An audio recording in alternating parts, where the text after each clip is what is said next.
Somebody's got their TV going pretty loud. I don't even Still have the here? TV on. Yeah. Hold on. There's Retro. Stream is starting. We're guys- live. Yep, we heard you for a second. Wait, don't go live. I don't know where I have to click on my shit and where I see everything. Just don't turn No, your we camera don't have on the cameras because on anymore. Retro's not cut wearing it any off anyway. clothes. So Again, he always does this. well, he What do you uses mean he his always hair. does this? He uses his hair to cover his body and what looks like clothing, but That it's only really his covers hair. like the chest. It's only gonna cover He the is chest like region. he is like a male bayoneted, isn't he, with his head? Where do I go to see shit? Where are At the you bottom, above your name, there's a video and a screen option. Hit the video option and then turn your camera off if it comes on. Clocked it a minute to figure out too. He cut his camera on. Must didn't be a he? European thing. Well, I don't think know. Do I turn the camera off? it's because I Retro, connected There you go. you in the my. dark? What was that? Were you in the abyss? I have my wonder thumb what- on me. I always do that. I wonder if it auto selects a background color based on the image, because otherwise it's like T's is orange, mine's kind of like a greenish, clocked is like a blue. Like, it's kind of. I don't. Can you change that? I don't know. Look at that now. Oh, So, so we're anyway, not actually using the cam now. we're not using the cameras this week. We're gonna go next week. But what's Yeah, up? we're testing right What's now. up, everybody? We're trying the Discord, like video chat. Right now our cameras are off, but when the cameras are on, you're gonna be able to see us all talking. Once Robert gets here, it'll be a nice row of 3 and 3, and I think it's a cool layout. So let us know how everything sounds audio wise. It should be the same because on OBS it looks like you guys, when you guys talk, it's definitely going. The audio meter's going up. So Yeah, the audio will be interesting. yeah, so we'll see. I think, I don't know how long Hangouts is going to last, but I know one thing is it's impossible to like add people to Hangouts anymore if they're not already on it, Hangouts. So if we wanted to like bring in a guest or something, like I don't think we could do it through Hangouts, to be honest. So I think Discord's kind of the future. And so yeah, Bye, Google. Robert's gonna be a little late tonight. He said after like close to 8 o'clock, so we'll see if he gets here. But yeah, we got a few things to talk about. It's the 300th episode of the Juices Loose podcast, not always called the Juices Loose. Clocked it. Do you know the original name of the Juices Loose podcast, episode 1? Oh, I didn't know. Turn off the top of my head. No, don't. Wait, what did you say? The members of the first one? No, the original title of the podcast. Something with Mario Kart, Oh, I think. God. Yeah, I It's did go mine. back and watch it as well. Mario Mario Kart. related. Mario Kart Mondays. Oh, Yeah. we lost I was gonna him. say I didn't go back Yeah, to that shit. Okay. I knew it was Mario Kart related. I Yeah, thought you Mario meant- Kart Mondays. The first 2 episodes, I think, were just me, and it was recapping the tournament. We went down. I went down all the like who finished the tournament, what place, and then we had people come on and we would share share like stories from each week the tournament, because we had at one point had like 40 participants every week. So I mean, it was split into like I think 12 people per lobby, so some people didn't get to race with me, or some people raced the whole time with each other, and then it was broken because then you'd have this one person who would be in a lobby by themselves with 11 bots and just win every race and then get first for the tournament and be like all bragging about it. I'm like, that's so fucking broken. like you played against bots, I'm sitting there playing against like fucking these dudes that were just like God, he was just in the chat. Malik, I think, was really good, and just there was these people that just were awesome at it, and I sit there and struggle to get like 3rd, 4th, 5th place sometimes, and then it was kind of broken because if there was a odd number, and then it would start another lobby with one person with AI, and that's all they'd play against was AI, which wasn't that hard. So that was the humble beginnings, and and I think T was the first member of the current group to join. I think it was like episode 17 or something, pretty early on. And then Terrell was the next one, which, God, when we figured that out the last like big number, we went back and figured out when you joined. It was wasn't like the one with Coupon and Nia were on? Was it like number? It was like in the 80s, I want to say maybe. maybe Yeah. before. And then Retro Death was on right around the Switch launch, Yeah. the Switch reveal. Robert was. I thought Robert was before that, and he was like 16 when we started. So that was kind of weird back in the day, but maybe he was 17. Oh, Pokemon up in here, man.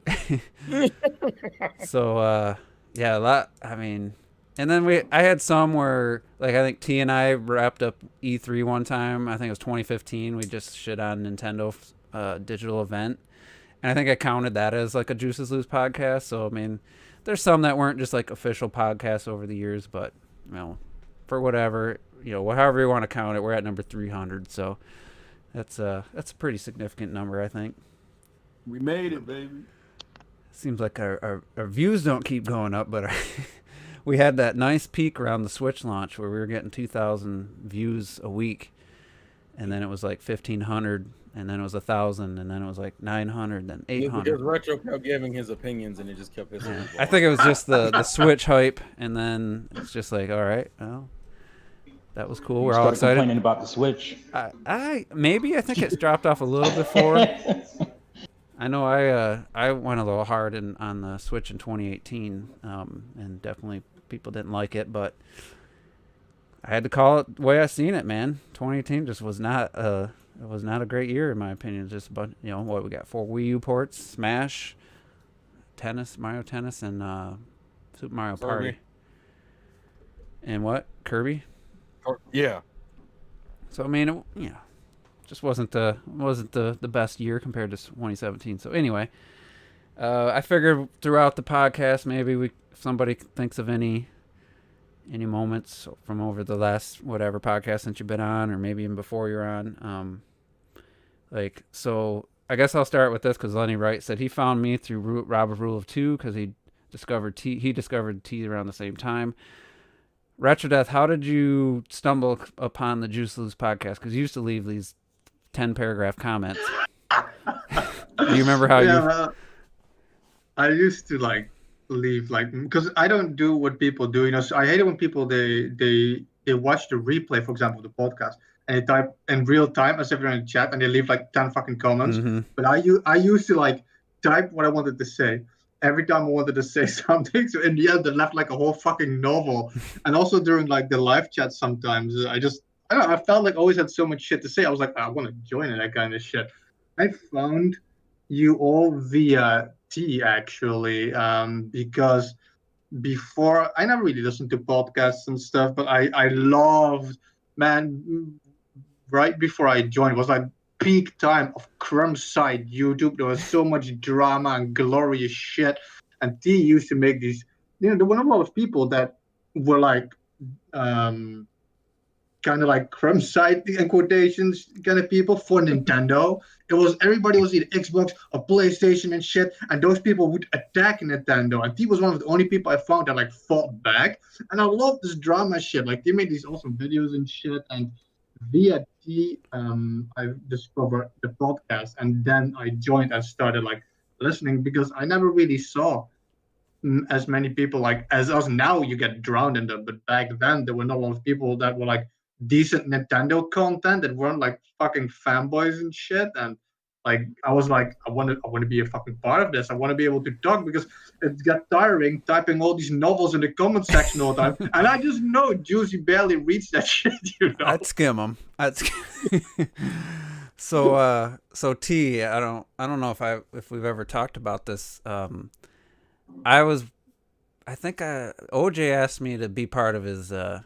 It was Francis back then, part of Player Essence. His little. Who the crew. fuck is Francis? Sorry. And, Furious Francis. Whoa! I think that's how T and I first got acquainted. But I'm pretty sure Gamers at Large was going on. There's something I was watching you.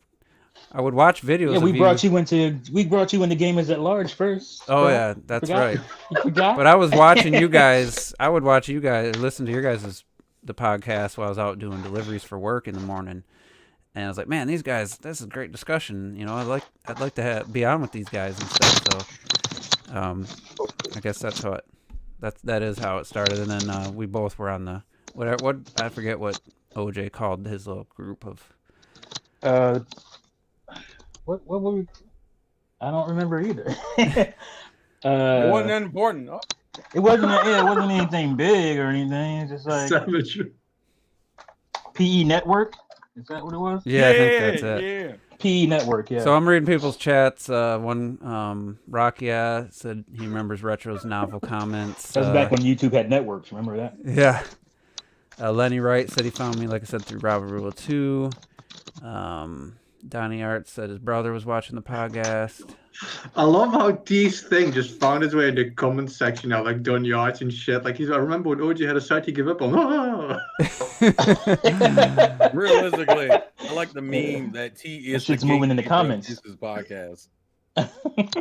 I like the idea that T's over here with the fucking P. Like, you want to come see the Juices lose? You ain't ready for the Juices lose. So B Wild said he found him through Leveled Head, and he used to listen to his podcast. Who the fuck is that? Until he had a meltdown after finding out the Switch wasn't as powerful as Xbox One and PS4. I don't know if he didn't. That wasn't the meltdown. I think he was all excited for the Switch because I went on his podcast because everyone's kumbaya again. I thought the fallout was the whole Wii U situation. I think for me, his podcast, he got on. He had a Sony fanboy and a PC Xbox fanboy, and I like how they don't have names. And I don't remember their names, honestly. It's been so long, and they just were anti Nintendo everything, and it was just hard to listen. And they weren't playing any games. You know how you start the podcast. Yeah, what are you playing? So what you gaming on, man? I was playing Halo War Halo Wars. NBA, Halo Wars 1. Call of Duty. I was playing NBA. I was playing 2K. So. That's something, because you said we bring up random memories. That's something I kind of miss. We used to do that in the beginning, and even before I joined you guys, used to do it. The first thing we always did, like, what one game are you playing right now? And that kind of shit. I miss those times. We had full on intros for everybody. Everybody, what you're doing, what's up. Back when we still were allowed opinions and last words and that kind of shit. And then we just can't stop. We can't stop talking, so we run out of time to do final thoughts and all that. And final thoughts last 30 minutes. You were entertained.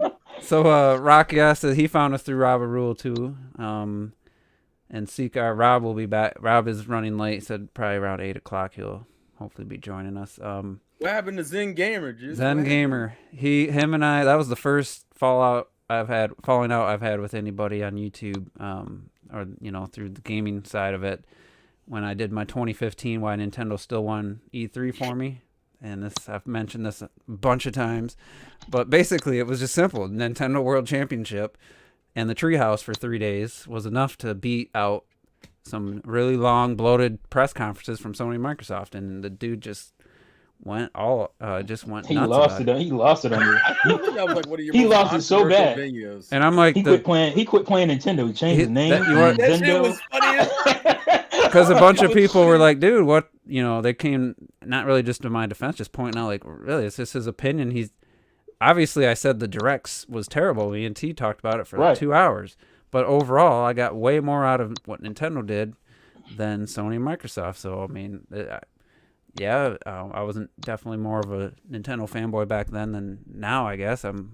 But at the time, I was just like, if you like 2 hour press conference, a bunch of filler and awkward CEOs up on stage, and you think that wins, and games that'll never come out, by the way, games that have came out finally or late last year that they showed in 2015, so. Oh, what about what's the platinum game that never came? That got canceled. Scalebound. Scalebound. But I think that was kind of shocking to me that something that small could. But him and I, or no, it was actually, we were just kumbaya. Me and him were just like, we would talk for hours and hours with what was his Mega Gamer? We just bullshit for hours and hours, man. Oh God. So it was kind of surprising that happened. Now with someone like Leveled Head, we always bickered on Twitter. We were constantly on opposite sides of things. So it was, and I don't have I have no hard feelings towards anybody. Like, it just me neither. When it doesn't work, it's just funny. Yeah, when you just constantly back and forth, and it's never. You can never see the other person. Like, we just never saw eye to eye. It was just, I always respected him, and I liked his podcast until he got basically Nintendo haters on there. But anyway, This is the Juice Loose podcast, and I've had We're airing many. out grievances. I've had many guests on. I used to do the rotating guests over every week. So Terrell, I know I saw one of your videos because I was looking for any Nintendo fan like channels back when the Wii U came out. Yeah, because you invited me. I remember that. Yeah, and I don't remember like. Obviously, I must have left comments and we chatted, but You did. You left. I think it was like the early Wii U videos I was making. And I don't know what. trying to Honestly, I don't know what. I can't think of like the inspiration where I was like, I'm gonna have him on the show. I remember that Well, it's one weird 'cause moment. I don't think it was. I think it was just I was pretty consistent about the Wii U stuff I think I was which just was looking for funny another like Wii U fan who was. because I found you through watching T's. People don't understand T. People don't realize that T's videos. I'm the now godfather are of this tame. shit, yo. No, this shit is so tame. This man used to be like the savior of Nintendo fans. Yeah, Back in the exactly. days. This man, the Black Bond videos are legendary. The Black Bond Heart 8 videos are fucking legendary. And fucking, I think that's how I found out about Juice because y'all were doing stuff together at that point. Yeah. And I was like, this is a pretty cool podcast. And I think I commented a few times. I didn't comment a lot, but I know I listened to him while I was in the car and shit. So And I know somebody in That's the why we comments were saying that there used to be a lot more. There was less dead air now. He's noticed the synergy is always getting better. And I remember the days of the dead air and I would throw out a topic and then no one would like have really anything to say. And I'm like, oh, I thought this could be a good topic. Camera shy like a mother. And depends on who you, now it's some just people- like I feel like we probably don't get a lot of new because just to come like if someone just hopped in right now and just heard us just chatting, like it's almost like trying to join a new group of friends that's already an established group and you go somewhere whether you meet somebody or at a new job and then you like meet all their friends and they're so close knit that you just feel like you don't fit in and you just see that they're such a tight group and I We think don't mind nobody. guests, though. That's No. why nobody likes Clock Dead. so I'm just wondering if like somebody new started listening and just like, well, who are these guys? Because like you said, we did get away from the introductions and all that, but I don't know. Remember the rhyming introductions? Yeah. So anyway, I'm actually curious because we talk about how people found us. I'm actually curious how Clock Dead found us. that's what I was gonna ask just now. I was just gonna ask that. I broke a record, yeah. I found this place, man, through The Godfather. The Godfather, man. Yeah, Draw T on his throne, man. like when I've been on YouTube. I think everyone's been on YouTube for absolute years, haven't they? Absolutely years. I think 2012. I created my profile like 2010, 2012 or some shit like that. So I've been on YouTube for ages, and I was frequenting the usual places, angry video game nerds, game trailers, and then even like Game Explain and stuff like that. And I think it was because of Game Explain, I was just like, man, as do my head now. I need some real talk, some actual conversation. Because you find like a lot of these channels, they're just so quite professional in the sense that they'll tiptoe around certain subjects and stuff. I was digging around, and I remember I think I just like even searched on like Nintendo, just ran like Nintendo chat or stuff like that or whatever. And I even remember that I'm quite sure the first video I saw of T's, don't even know if I commented on it. I just found it, and I think it's sort of like in the NX periods, like Nintendo, like the NX Pandemonium or some shit like that. And I think that's going back about 4 years now. I remember that one. Yeah. Yeah, it's going back about 4 years, and I was like, "Yo, man, this is perfect. This is what I'm talking about." and then because of T, then I found Red Knights pretty much straight away. Then everything started coming together. Then in terms of like the network, that's when I started finding like this whole my network. It was also at around that same time I was again, I need to start my own channel because I want to talk about the things I can't find anyone else talking about. I started finding people actually talk about the things that I wanted to talk about. I was like, oh, you go, yeah, this is real Nintendo talk. This is what I can talk about. And then pretty much just filtered down. And I remember, I even remember when I first contacted T on, it was on Hangouts.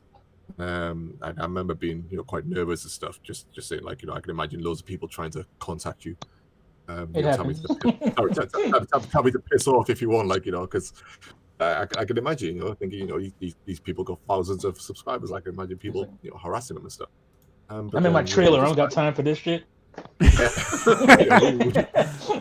just started like talking N64 and Saturn. Then we were on Twitter, and I think after that, then that's when it all just pulled down. And then I started talking to you, Juice, not long after then, because I found your channel not long after that. Then I kind of thinking when the last person I subscribed to basically now was Retro.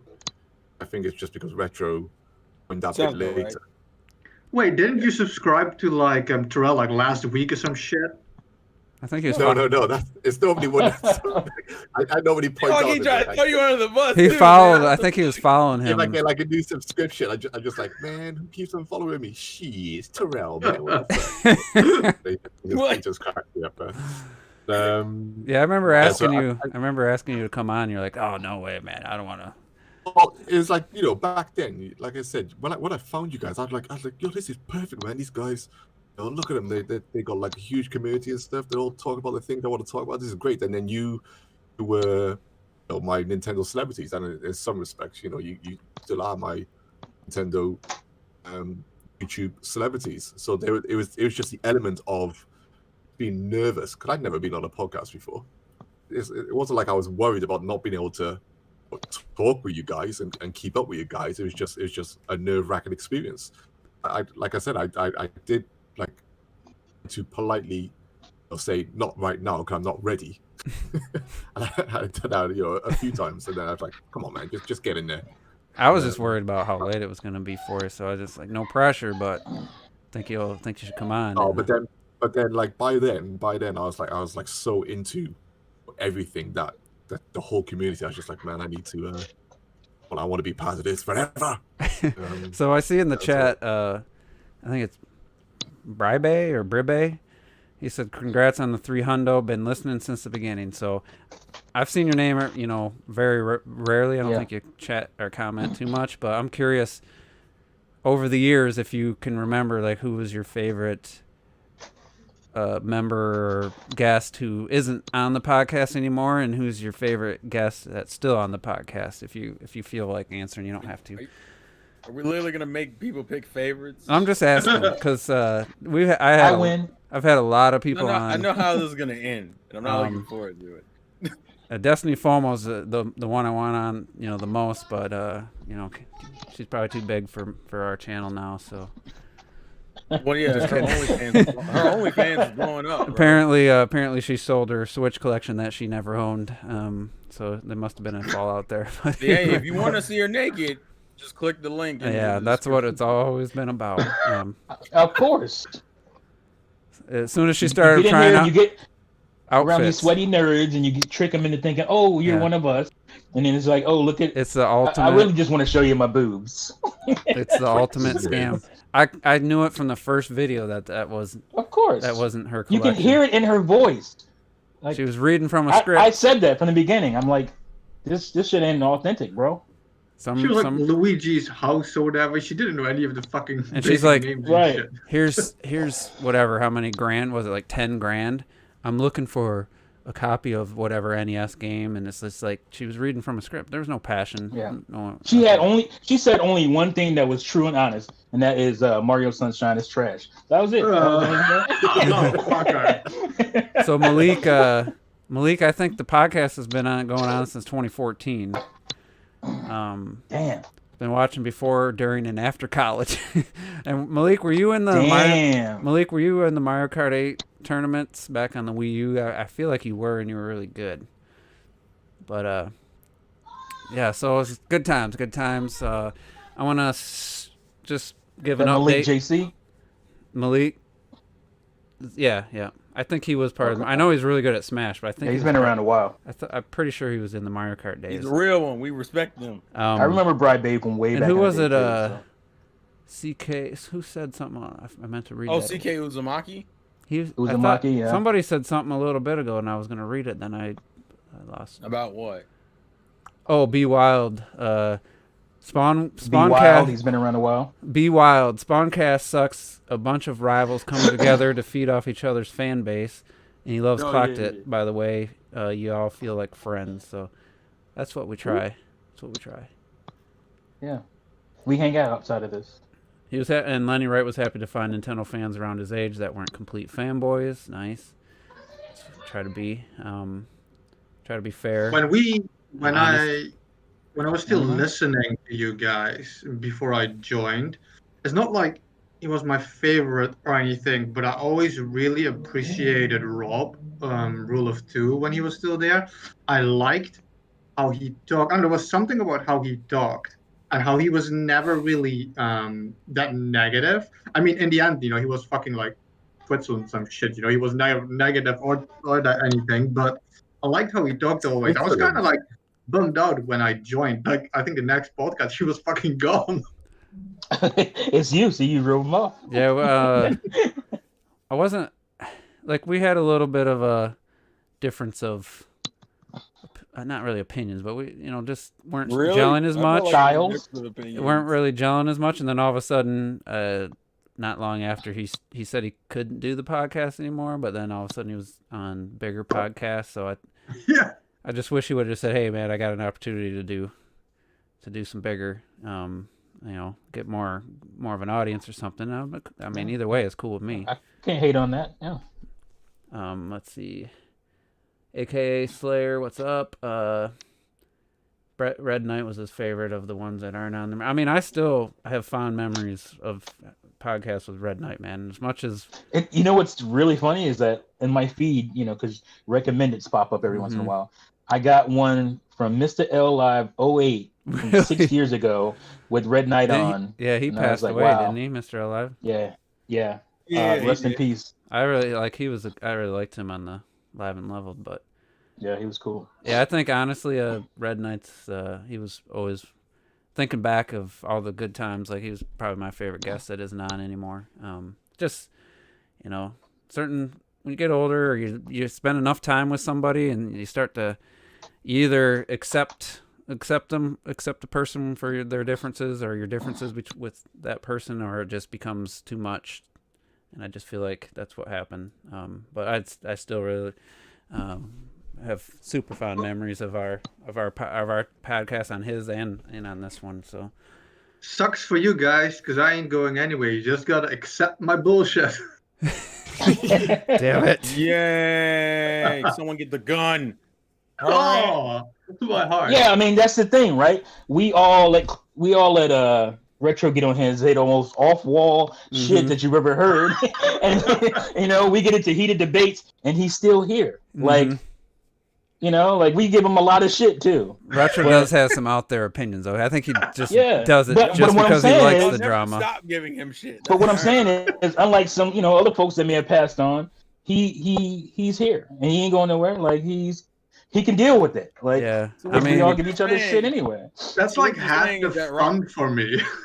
So what you're saying is that Retro isn't an insecure vagina. I understand. Yeah, he ain't insecure. What's gonna happen though is Retro's gonna buy an Xbox Series X and make his whole YouTube channel about selling you on an Xbox, and then he's gonna be off the show. Oh man. This is supposed to be a celebration. Speaking of, like the last unnecessary thing. I love that one of Terrell's. I don't know if you're a big fan of his, but he joins he's on your live streams every once in a while. Neo GameSpark, he's all in with Xbox. He just bought the fucking Elite Controller Pro or Elite Controller 2, which is like he got turned out. That's because my history with Neo is actually beyond the gaming side. I knew Neo back when. Yeah, I knew Neo back when he was like 16 talking about Naruto on YouTube. Shit. Yeah. So I remember seeing his videos. Oh, who's here? It's Robert of Gaming with me. No, it's we and 360 with me. 360 with me.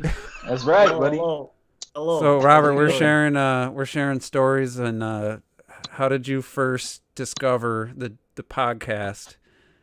Oh shit! All right. So I do remember. So it's actually, I was looking up. I don't know how I got to it, but I found a Red Knight video active gamer life video, and I was watching him and stuff, and I joined. Remember, he had this community on Google Oh, yeah. Plus. Yep. Yeah, Google Plus. Rest in peace, Google Plus. Ruined everything. Oh man, I love Google Plus. It Man. destroyed Yeah. YouTube. Yeah, it did actually destroy YouTube, but Yeah, when they took it away, it just totally fucked it up. and so I really enjoyed that community. You know, I post whatever, and one of them was Juice, and so I remember he would put I guess the Juice Loose stuff on there. Eventually, I just started randomly watching some people things, and I ended up hearing the podcast and enjoying it. And then and I guess the rest is history. Oh well, should I say how I got on, or I don't remember what You inspired remember- me to ask you on. remember how that happened? You? I just know you were remember, young, and I don't know if you were racing in the tournament. I can't remember, honestly. So what happened was I would race in the tournament a good amount of times, but I remember this was like 2014. I asked to be on. I remember, and you're like, hey, whenever, whatever, and I don't think I ever went on until 2015. So it was a whole year. I technically could have been 15 on the podcast, but I wasn't. And I remember that, and it was the first one was about Gamescom, I believe, and it had also like a representation in games, and we talked about Infamous. Remember that, and how I was like, I really like Delson Rowe. I think Delson Rowe is a cool guy. I like him as a character, and but you know, I was very awkward back then, way more awkward, you know. And It's hard to believe. So CKR said this is nostalgic now, and it is. Didn't plan to go this long of reminiscing, but it's pretty enjoyable. I So. miss all that Google It's stuff. great. And I miss all just that Google Plus stuff, man. yeah, Google Plus had some cool features, but I just want to point out we're gonna stick to this Discord format, and we're gonna have cameras on probably next week. We're gonna start because people weren't ready, and they're, you know, some people. Quarantine Afro time. So then I gotta start keeping my hair up now. yeah, I'm gonna have to dye my hair. It's almost all Shaving gray my now. face. Dye it blue. That's the best color. So Dude, I remember that though. Like still remember one of my favorite podcasts was talking about, if you remember when I first went to Comic-Con and I described all my experience, and you kept saying like, I was talking about getting on the train and everything. He's like, all right, well, you don't have to talk about every single yeah, you were given like every step of the way. and then my favorite thing is when I was talking about, you remember King DDD, when I saw King DDD, I was like, hey, King DDD. And you guys started like, what? It's so funny. Shit cracked me up. Yeah, you remind me of there's this movie from the early '90s called The Crow, where they're asking this like spazzy Wait, did you dude just on say drugs. this movie from the early 90s? I'm sure. Like I'm it- just making like a the Crow, joke. like the greatest of all time. And they're asking this guy, you know, what happened. He's talking to Mile Minute. He's like, maybe we should just record this and watch it back in slow motion. And that's kind of how what it was with Robert. He's like, yeah, I got on the train. I was like, I saw DDD. He's like, hey, DDD. Like, it was just crazy. But good times. And like I said, we're gonna have the cameras on. It should be fun. It's like a kind of like the Brady Bunch. Didn't that Make it have more professional? not? I don't like that comparison. Not the Brady All Bunch, right. but you know, seeing everyone kind of stacked. Can't think of Yeah. the comparison. I know there's an the old Brady show that Bunch. had something like that. That's a Brady Bunch, Was bro. it? Yeah, okay. Yeah. It is the radio. So I was right. Shouldn't have doubted it. The only thing No, I I wish. I used to love when with Robert always. I mean, that was always so much fun and shit until Juice killed the fun. When Robert was always like, you know, you final words, and then you hear nothing all of a sudden. So I watched Paddington 2. You know? He starts talking about movies. Yeah. It's so much fun. The only thing that I think Yeah, Robert had the retrospect is best most effective again. final thoughts. and the only thing I don't like about this setup is the chat is covering kind of highlights who's talking here on the left, but the chat's I hiding mean, it. you could You can fix lower it. a You tiny can- bit. You can tweak close it. Yeah, and then you can see the green around people's icons. You can completely hide that, I think. Yeah, Because I think that helps who's talking. It shows the green on the main stuff, but then Yeah. you just kind of shrink the text just a tiny bit, not too big. I mean, I was trying to you shrink it a little bit, but if someone's on their phone, then it's going to be really hard to see. And I like it. I get what you're saying. Yeah. So, I mean, but it's not by a lot. I mean, it is. You know, you have but either to way, we'll sacrifice. get it worked. Yeah, We'll it's get it just like ironed that. out. You know, that's I think this is the way to go though for the future. So The text still appears in like the YouTube chat. oh, doesn't it? that's yeah, it pops up in the YouTube chat, which Yeah, so that won't be an issue.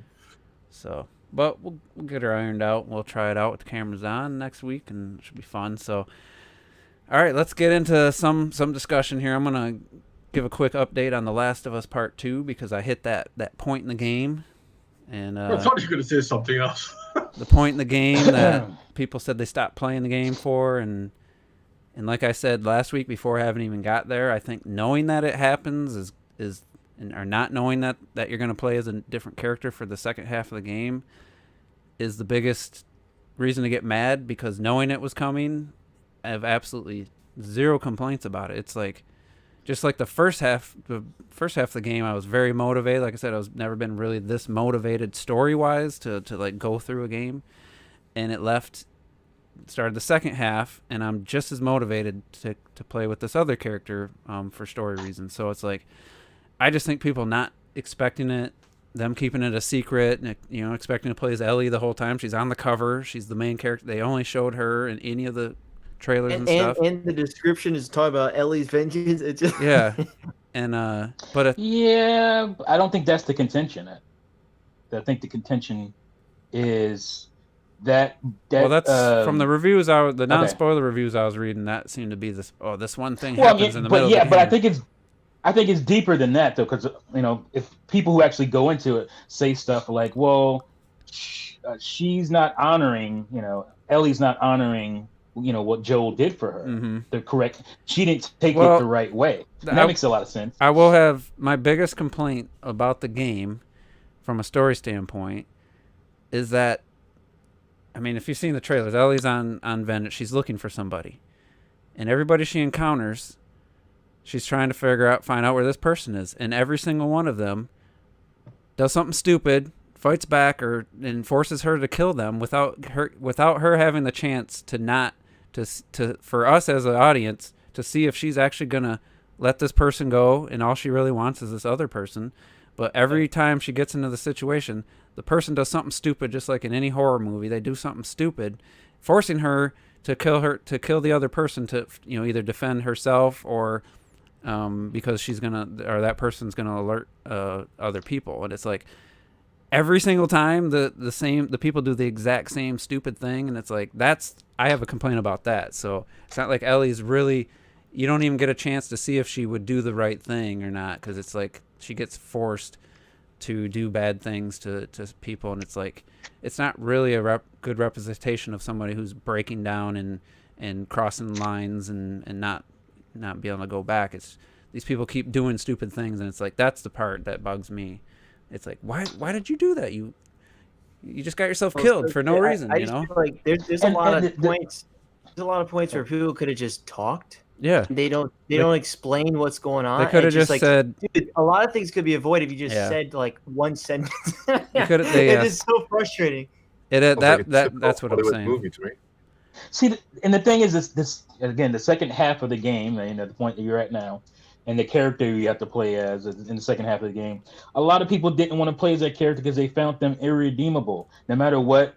Well, I would say what Naughty Dog thought. Ellie's probably more irredeemable, though, honestly. Yeah, but you lived with Ellie for the first game, like that. She was so justifying what she does is a lot easier to the gaming audience than it would be for somebody who's completely out of nowhere.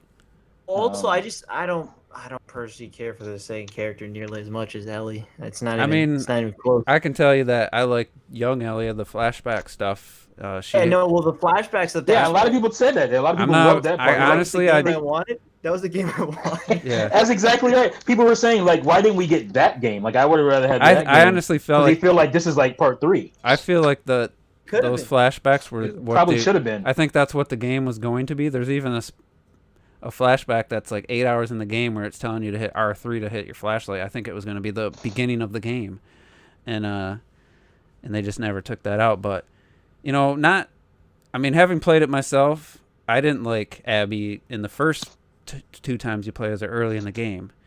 but I'm already like I said, I'm pretty motivated here because I'm like, all right, so that's okay. Now that I've seen a little bit of her story, There's one more thing though that I want to ask you about when you. I'm absolutely on board. Other than,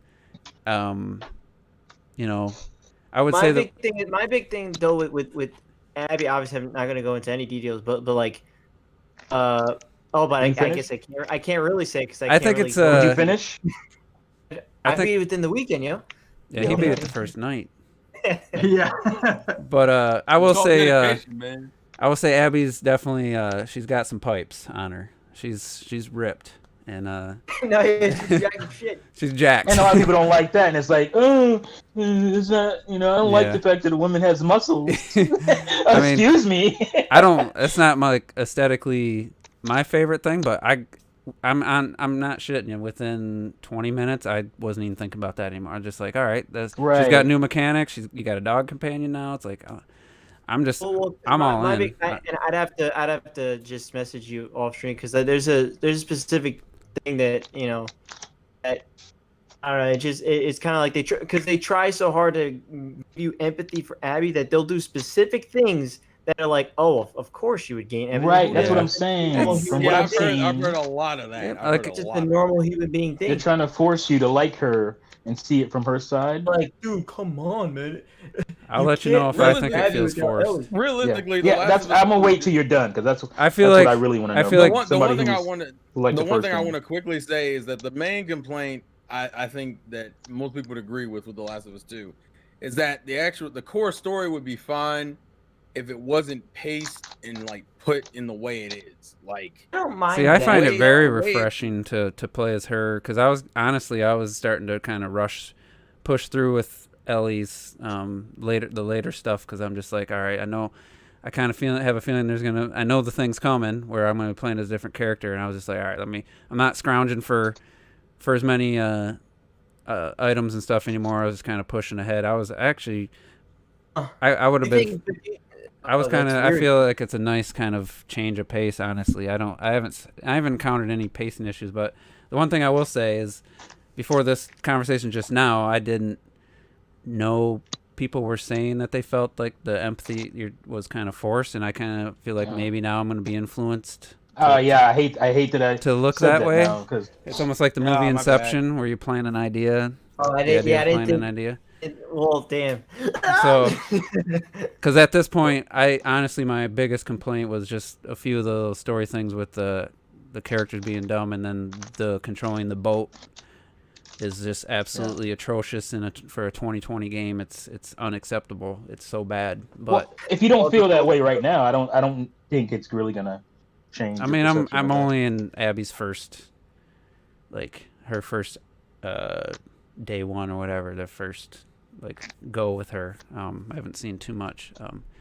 So, but I mean, other than that, I had honestly, if I hadn't heard or known anybody was complaining about anything, I'd honestly just wouldn't even thought that people were going to be upset about what I've seen so far. So, why you taking so damn long to beat the game? And I also keep saying that Abby also does have some of the best sequences and some of the best new characters. I love these two characters you meet later on. They probably have the best segments of the game. Yeah, and I'm not that I don't get that attached to things like characters and stuff. So I'm playing the first. Let me ask you a question. It's gonna be vague, but you'll know exactly what I'm talking about. All right. So when the first big thing happens in the game, did you think that how do I say this? Did you think that Joel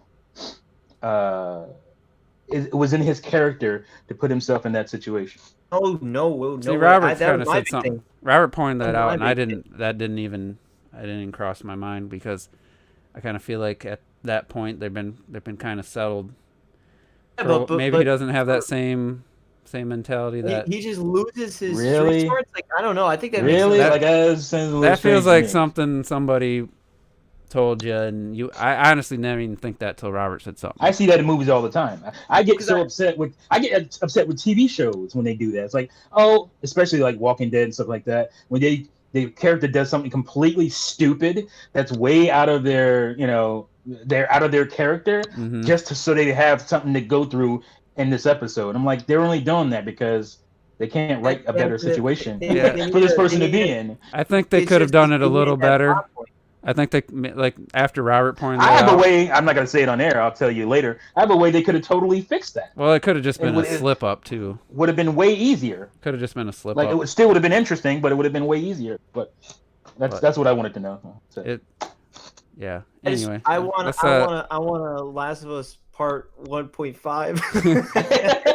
and that's crazy is Isn't that a because petition online? People petitioning for. Well, they want a the- redo of like part 2. I'm more so just I don't mind them making an in between game. You know. Well, that's what So, I'm saying. I'm thinking the redo of part 2 would be the flashback stuff, the Yeah. game from the flashbacks. well, they kind of already hit the major during some of all the flashbacks. They hit on the major points story wise, but I will say it's weird because a lot of those are almost I'd say they're walking simulators almost 100%. Yeah, very much. Because technically. you don't need to scrounge for anything because it's not going to go towards your current progress.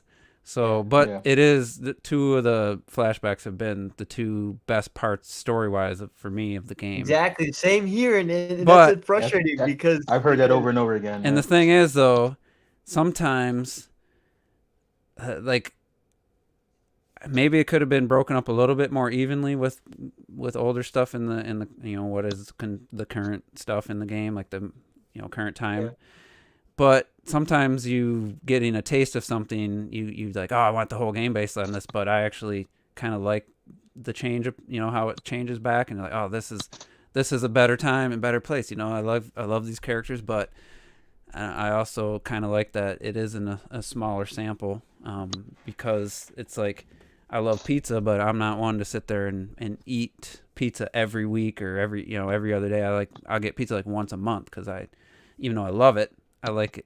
I don't want to wear it out, kind of thing. So they could have done more. My big thing is that You can wear it out, trust me. The game came out 7 years ago. Like it's okay to have a full game, another full game with these characters. That's So- my big thing. But I'm all in so far. I have no major issues, or I'm very happy with the game and am enjoying it. So, all right, the next thing I want to talk, I want to get everybody in the chat involved. This might not take long actually, but so the first half of the year is over. We're in July now. Second half is starting. I'm seeing a lot of rumblings for people saying how strong Q2 or H2, the second half of the year, is going to be for Nintendo. And so I was just thinking maybe we could put together an official list of every 2020 game that has released on the Switch in the first half of the year. So it has to be a 2020 game, not DLC, not expansions, not ports, not remasters. What actual 2020 games have actually come out on the Switch this year? I kind of feel like I can only think of like two or three. Now we're talking about exclusive, So obviously. No. non-remasters. No, 2020, a 2020 game that released on Switch. Yeah. All right, that in the first Oh, half. you're Like something you're talking about- that you're came talking out on about- something else. It could have been you're something talking else at about- the same yeah, time. okay. Or, So like It's about third Shantae, party. Shantae's one, Mhm. Animal Crossing, Clubhouse. the other Clubhouse games, and I couldn't think of any others. So I'm guessing So no Xenoblade because that's a remaster. we're talking about the first half of the year that are already out. So Yeah, I so gotta you think can't there's say- more than 3, and there's probably a bunch of like shovelware indies. Well, to be fair, Ninjawa. Oh, there's plenty of indie stuff. Ninja, that's a good one. I didn't think Even about that Yeah, stuff is Mi- from Minecraft years Dungeon. ago. Minecraft Dungeon? Dungeons, that out on Switch? Yeah. Yeah. That's where I bought it. Okay. That's another one. You can't say Origami King. It's not out yet, TriLink. Not out Wait, yet. did Alright. River City Girls come out this year? No. River City Girls is last year. Damn. Okay. SpongeBob's not a Sticky, 2020 game. I didn't Be get it till Wild. this year because I was. That is waiting the on- 20 game, but that's a remaster. Streets of Those are the Rage. games that- Streets of Rage Oh 4. yeah, Streets of Rage 4. No SpongeBob. Be Wild. That's a remake. Brain Remaster. Training came Can we out. say Deadly Premonitions? It comes out 3 days. Deadly. No. No. We're talking right now. As of right now. Clocked, did you tune out during the Last of Us discussion? Is he still out? I did. I kind of silenced you all a little bit. Okay. So I'm back. I'm back in the room. No spoilers. So we're talking about Switch. You're getting a bit deep in it. Switch games that new Switch game or new games that came out that hit Switch this year. We got about 7, I think, so far. See, Streets of Rage 4. Challenge. What is it? Brain Training. Yeah. Brain Training came out last year though. It came out this year in Europe, I guess, but that's last year. That's a jump rope game. Jump rope. What about that yeah. emergency game? Oh, wait, That's what I Trials of said. Mana. Wait, Trials of Mana. That's remake. Oh, fuck. me. But it's a remake. That's a though, remake. isn't it? It's a remake though. But it A also remake, doesn't not a doesn't remake. that also have It's not a the remaster. old it's a version on there or something? Well, What was I mean, that like, one? The original one from like the Game Boy, I think. Is What was that one No, where you're in an office and you had to like? I'm looking. I have to look up. Oh, good Wikipedia. job. Oh yeah, the Good office job. one. The good job. Good Yeah. job. Yeah, good job. So there's way I more than I could. I still need to buy Good Job.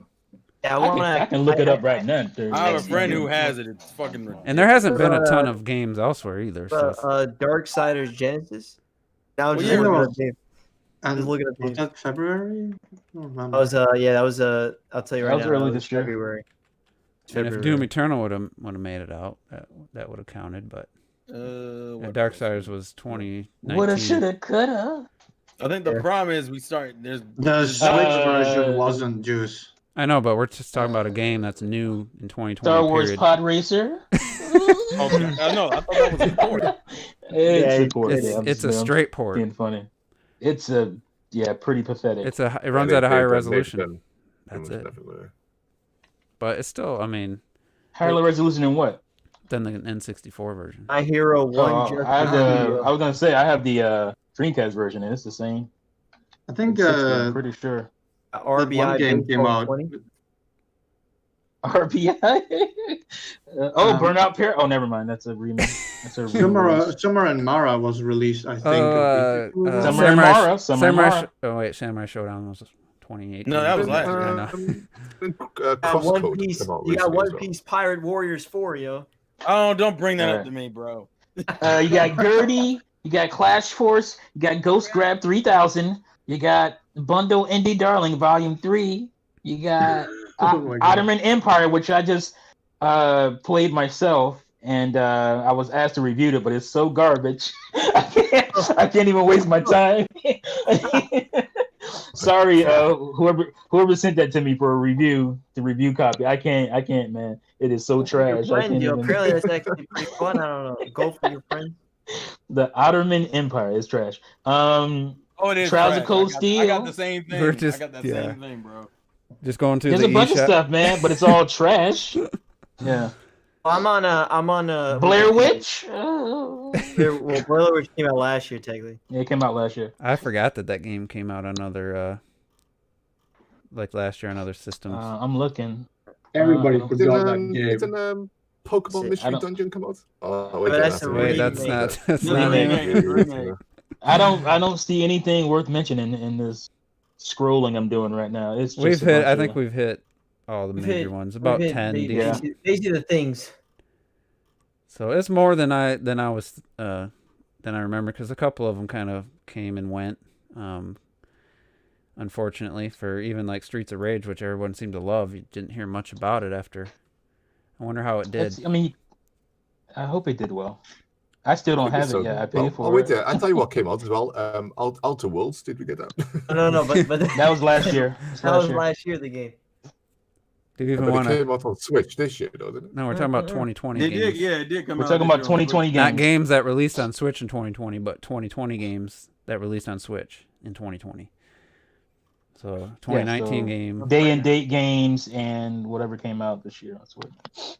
Because I mean, To be- There's not any, was there any day and date this year? I don't think there's nothing. Well, Shantae. there's not really a lot of Oh, games. in general. Shantae. Streets of There really Rage. wasn't a lot of games. There hasn't been really big any big third party games that came Yeah, out. but no, Well, like Resident Evil retail 3, release. you had Final Fantasy VII, which was PlayStation exclusive. No, I'm Oh, talking about that's retail Scout releases that PlayStation. came out this year.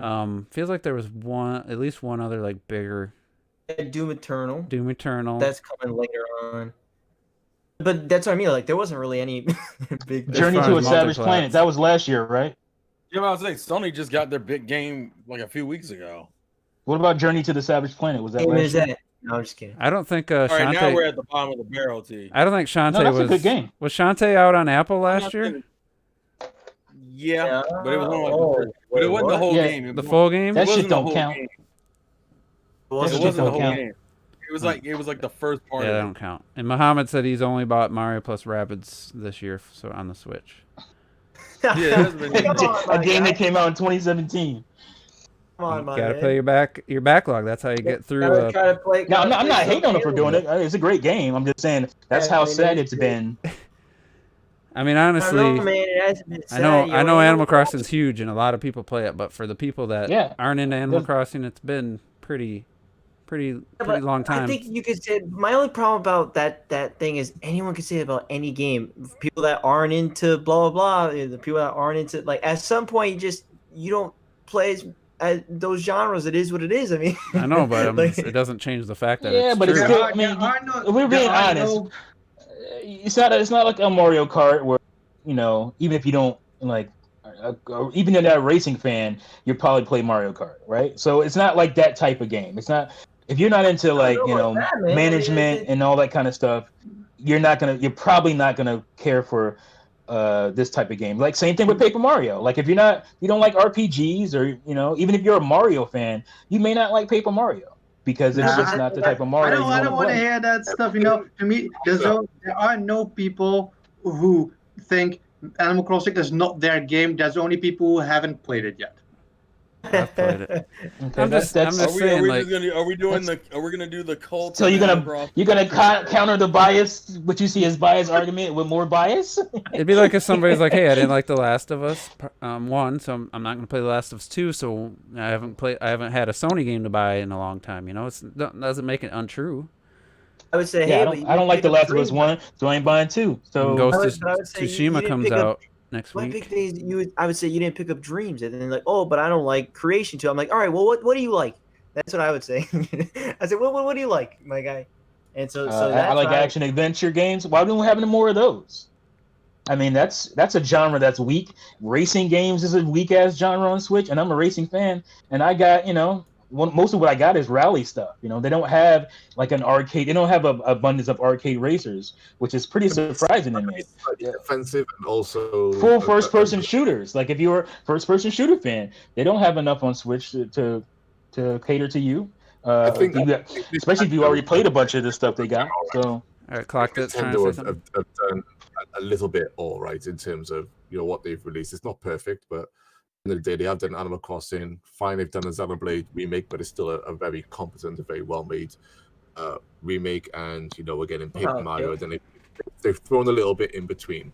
I've done a video on this where I was throwing all my Wii games, all my GameCube games, all my 3DS games from third parties on my bed, saying that the Switch is not getting essentially third-party support like people think it's getting. Yeah, It's like not current getting- gen. Western, especially. It's not getting the exclusives anymore, and all the current gen stuff is just fine. Some of it is modern stuff, but it's not exactly the best. But at least it's getting it. But then a lot of it is still mostly ports of older stuff. And I think this is the problem with the Switch. Is just that even if Nintendo drop big bombs like Animal Crossing and Xenoblade and Paper Mario, the parties essentially aren't making any real effort on a platform. The indies are there. Indies are great. The indies have always been great. They're dropping everything on it. But the third parties, they're hardly doing anything. I think ever since when was the last time Square done something exclusive? It's probably Octopath, right? Mm-hmm. It's not even exclusive Yeah. anymore. Unless They you, got unless something you count coming. Bravely, unless you count. They got Bravely coming at too. least. They at least we got got- something coming. That's right. got Bravely. Yeah, Bravely. It's the end of this year.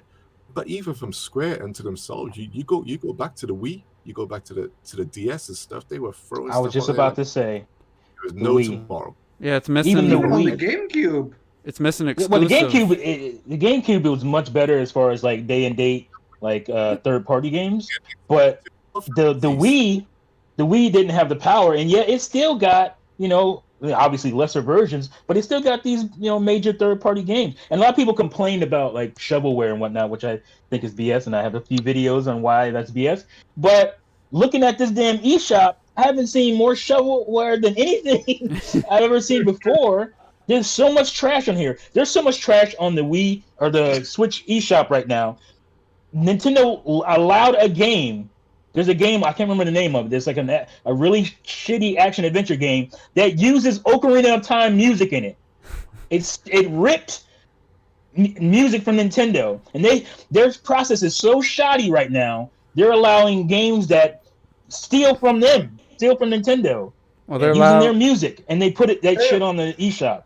They And it's allowed just that like- racing game to put those fake like PC shots in the trailer on the Like, eShop. where is the Or quality control. quality control? Where's the quality control at right now? money? The There's money's so coming much in. trash on here. That's why people can't get their Absolutely games played.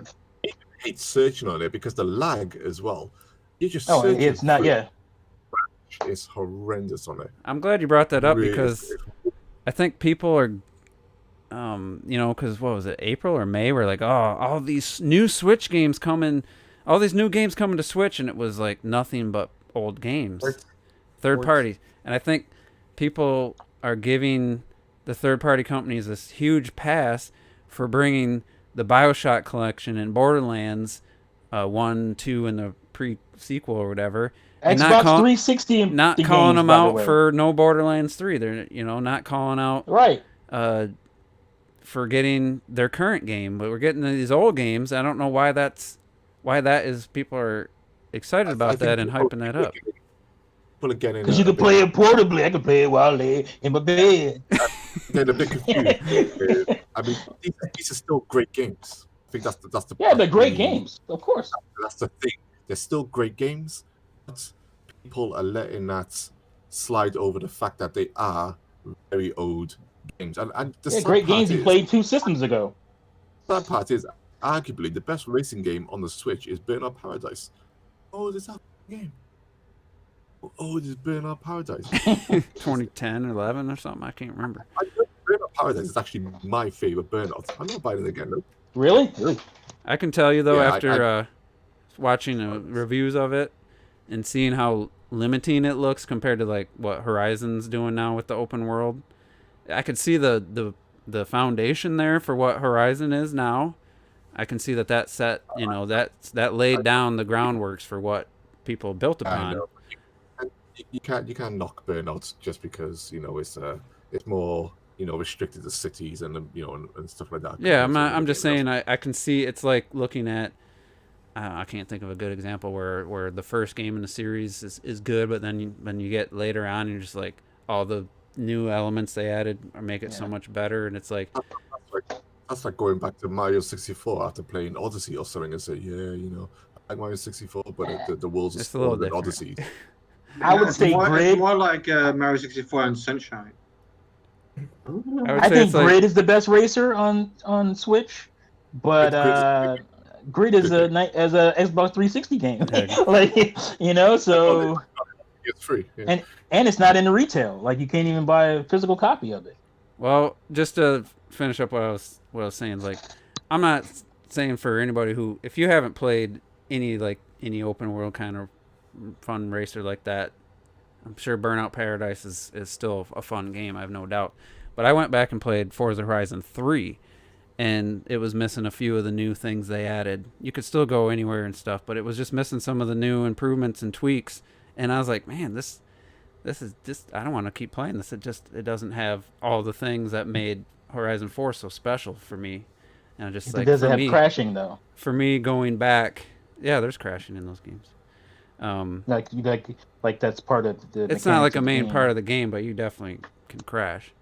But it's not something that, it's not like That's something big you want to mechanic. do. Yeah. But so for me, like, I think I wouldn't find as much fun, especially in the $50 price tag. I think Burnout Paradise is on Switch.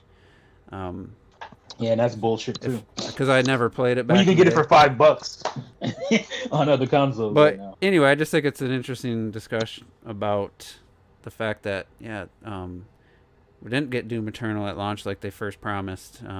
Resident Evil 3 obviously didn't come, was never going to, and Final Fantasy 7, even if it was a multi-plat on Xbox, it wouldn't have came to the Switch. So it's not like I don't think anybody ever expects Nintendo to get 100% support, but I feel Maybe like one day when maybe when all the when things get to the point where there's just we how hit much that power it could tap into. yeah we hit that wall. Right?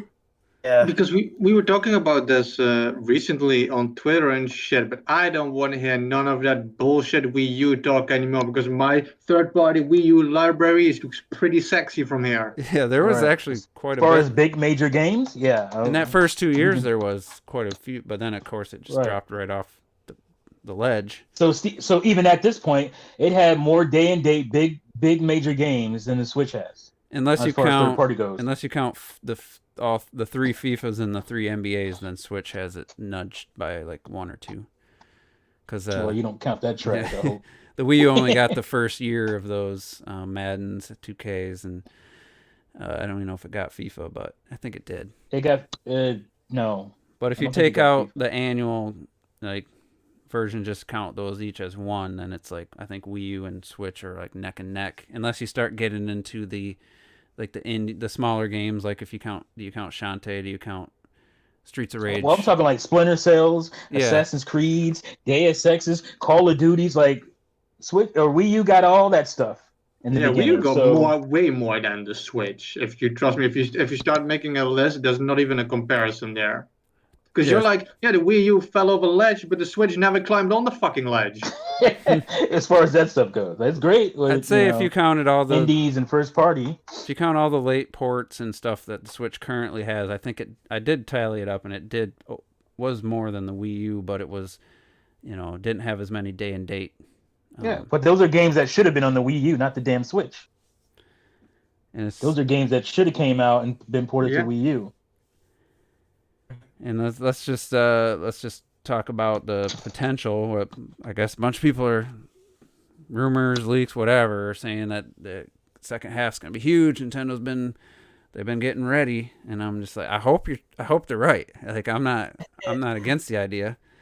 Watch Dogs, I forgot about that. I don't want to get my Played it hopes not too up, long ago. and then find out it's like all the remastered Mario games, and then like I don't know what else.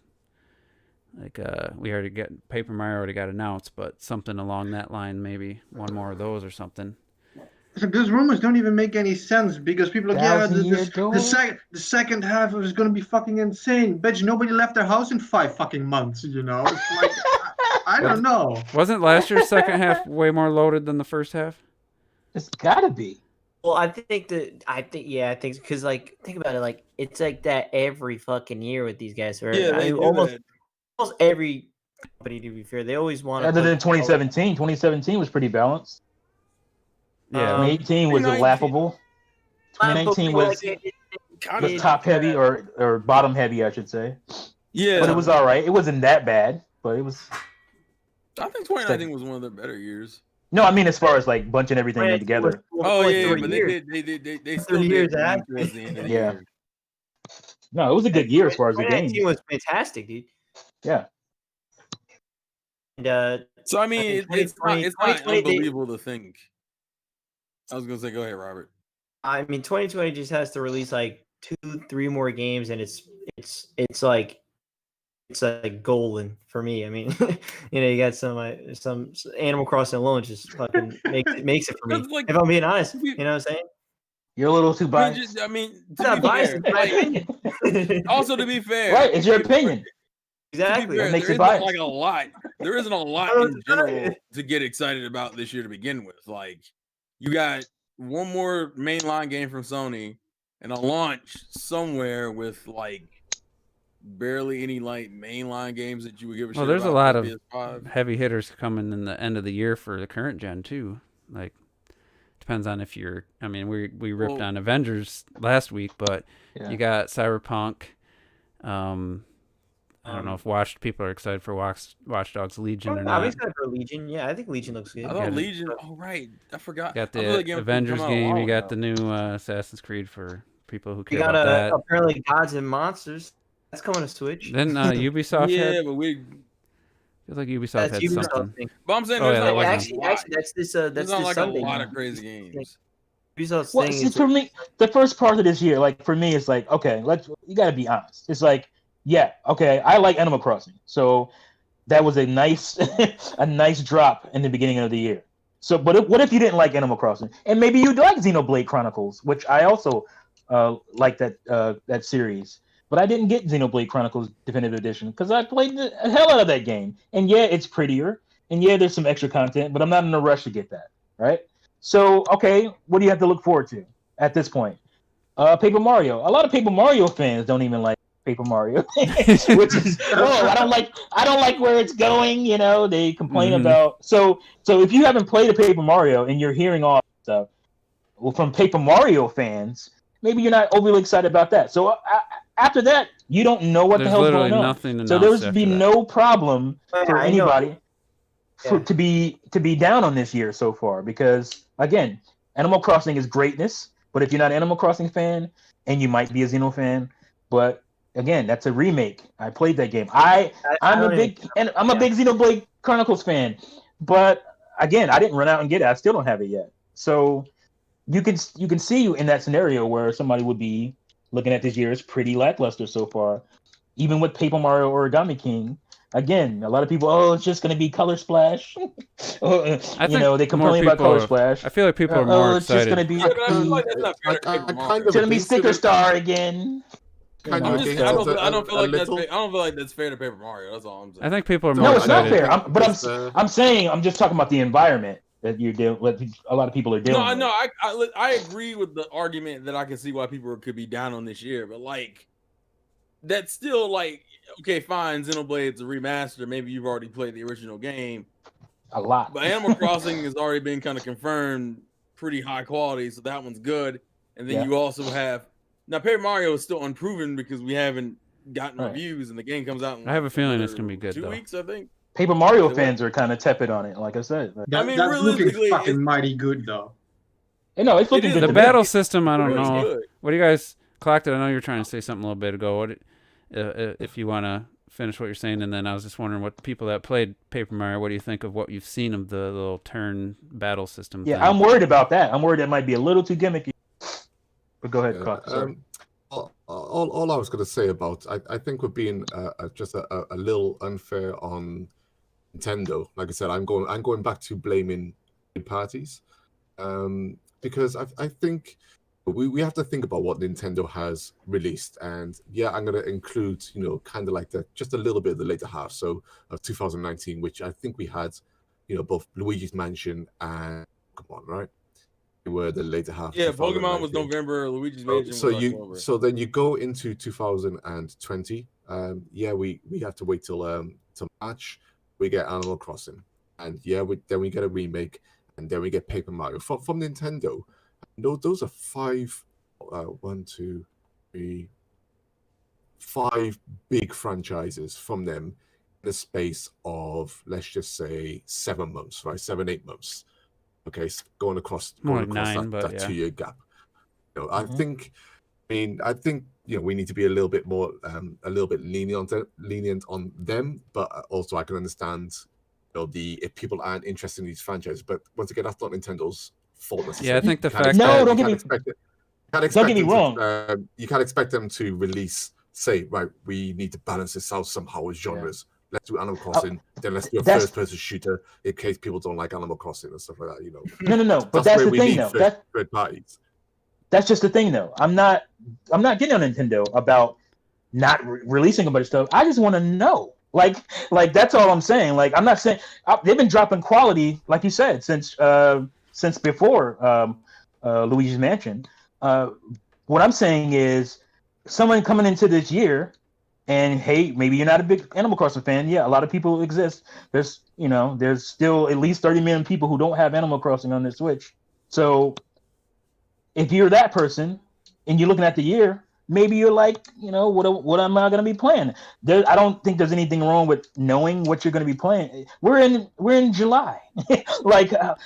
Most people know what they're going to be playing on their preferred consoles or whatever at this point.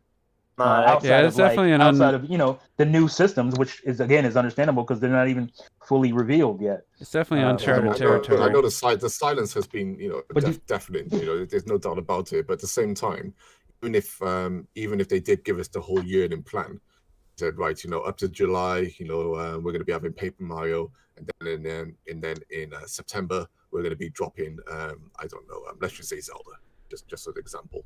You're still going to have to be waiting 9 months for Zelda to arrive. Zelda's if not you're coming not this year. interested in, I just say it as an example. If you're not interested in any of Nintendo's other software offerings during that time, you're still going to be waiting. So that's where you need third parties to step in and have quality content. Nintendo are doing their content. Not all of their content applies to your hype levels. That's where you need third parties. So that's all I'm saying.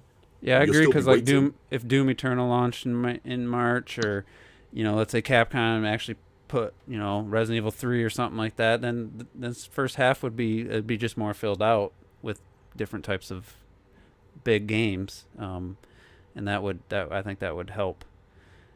But But is it all third parties' fault at this point? As far as, it's not like it's an easily transferable medium you're dealing with. You have to deal with the small cartridge sizes. Should not Nintendo, since this is the decision they made, shouldn't they have made a better effort, maybe, to make sure that this stuff couldn't happen at the same time? Because like, Are you talking not about everybody the can. I don't release know, of man. games Because at the same time?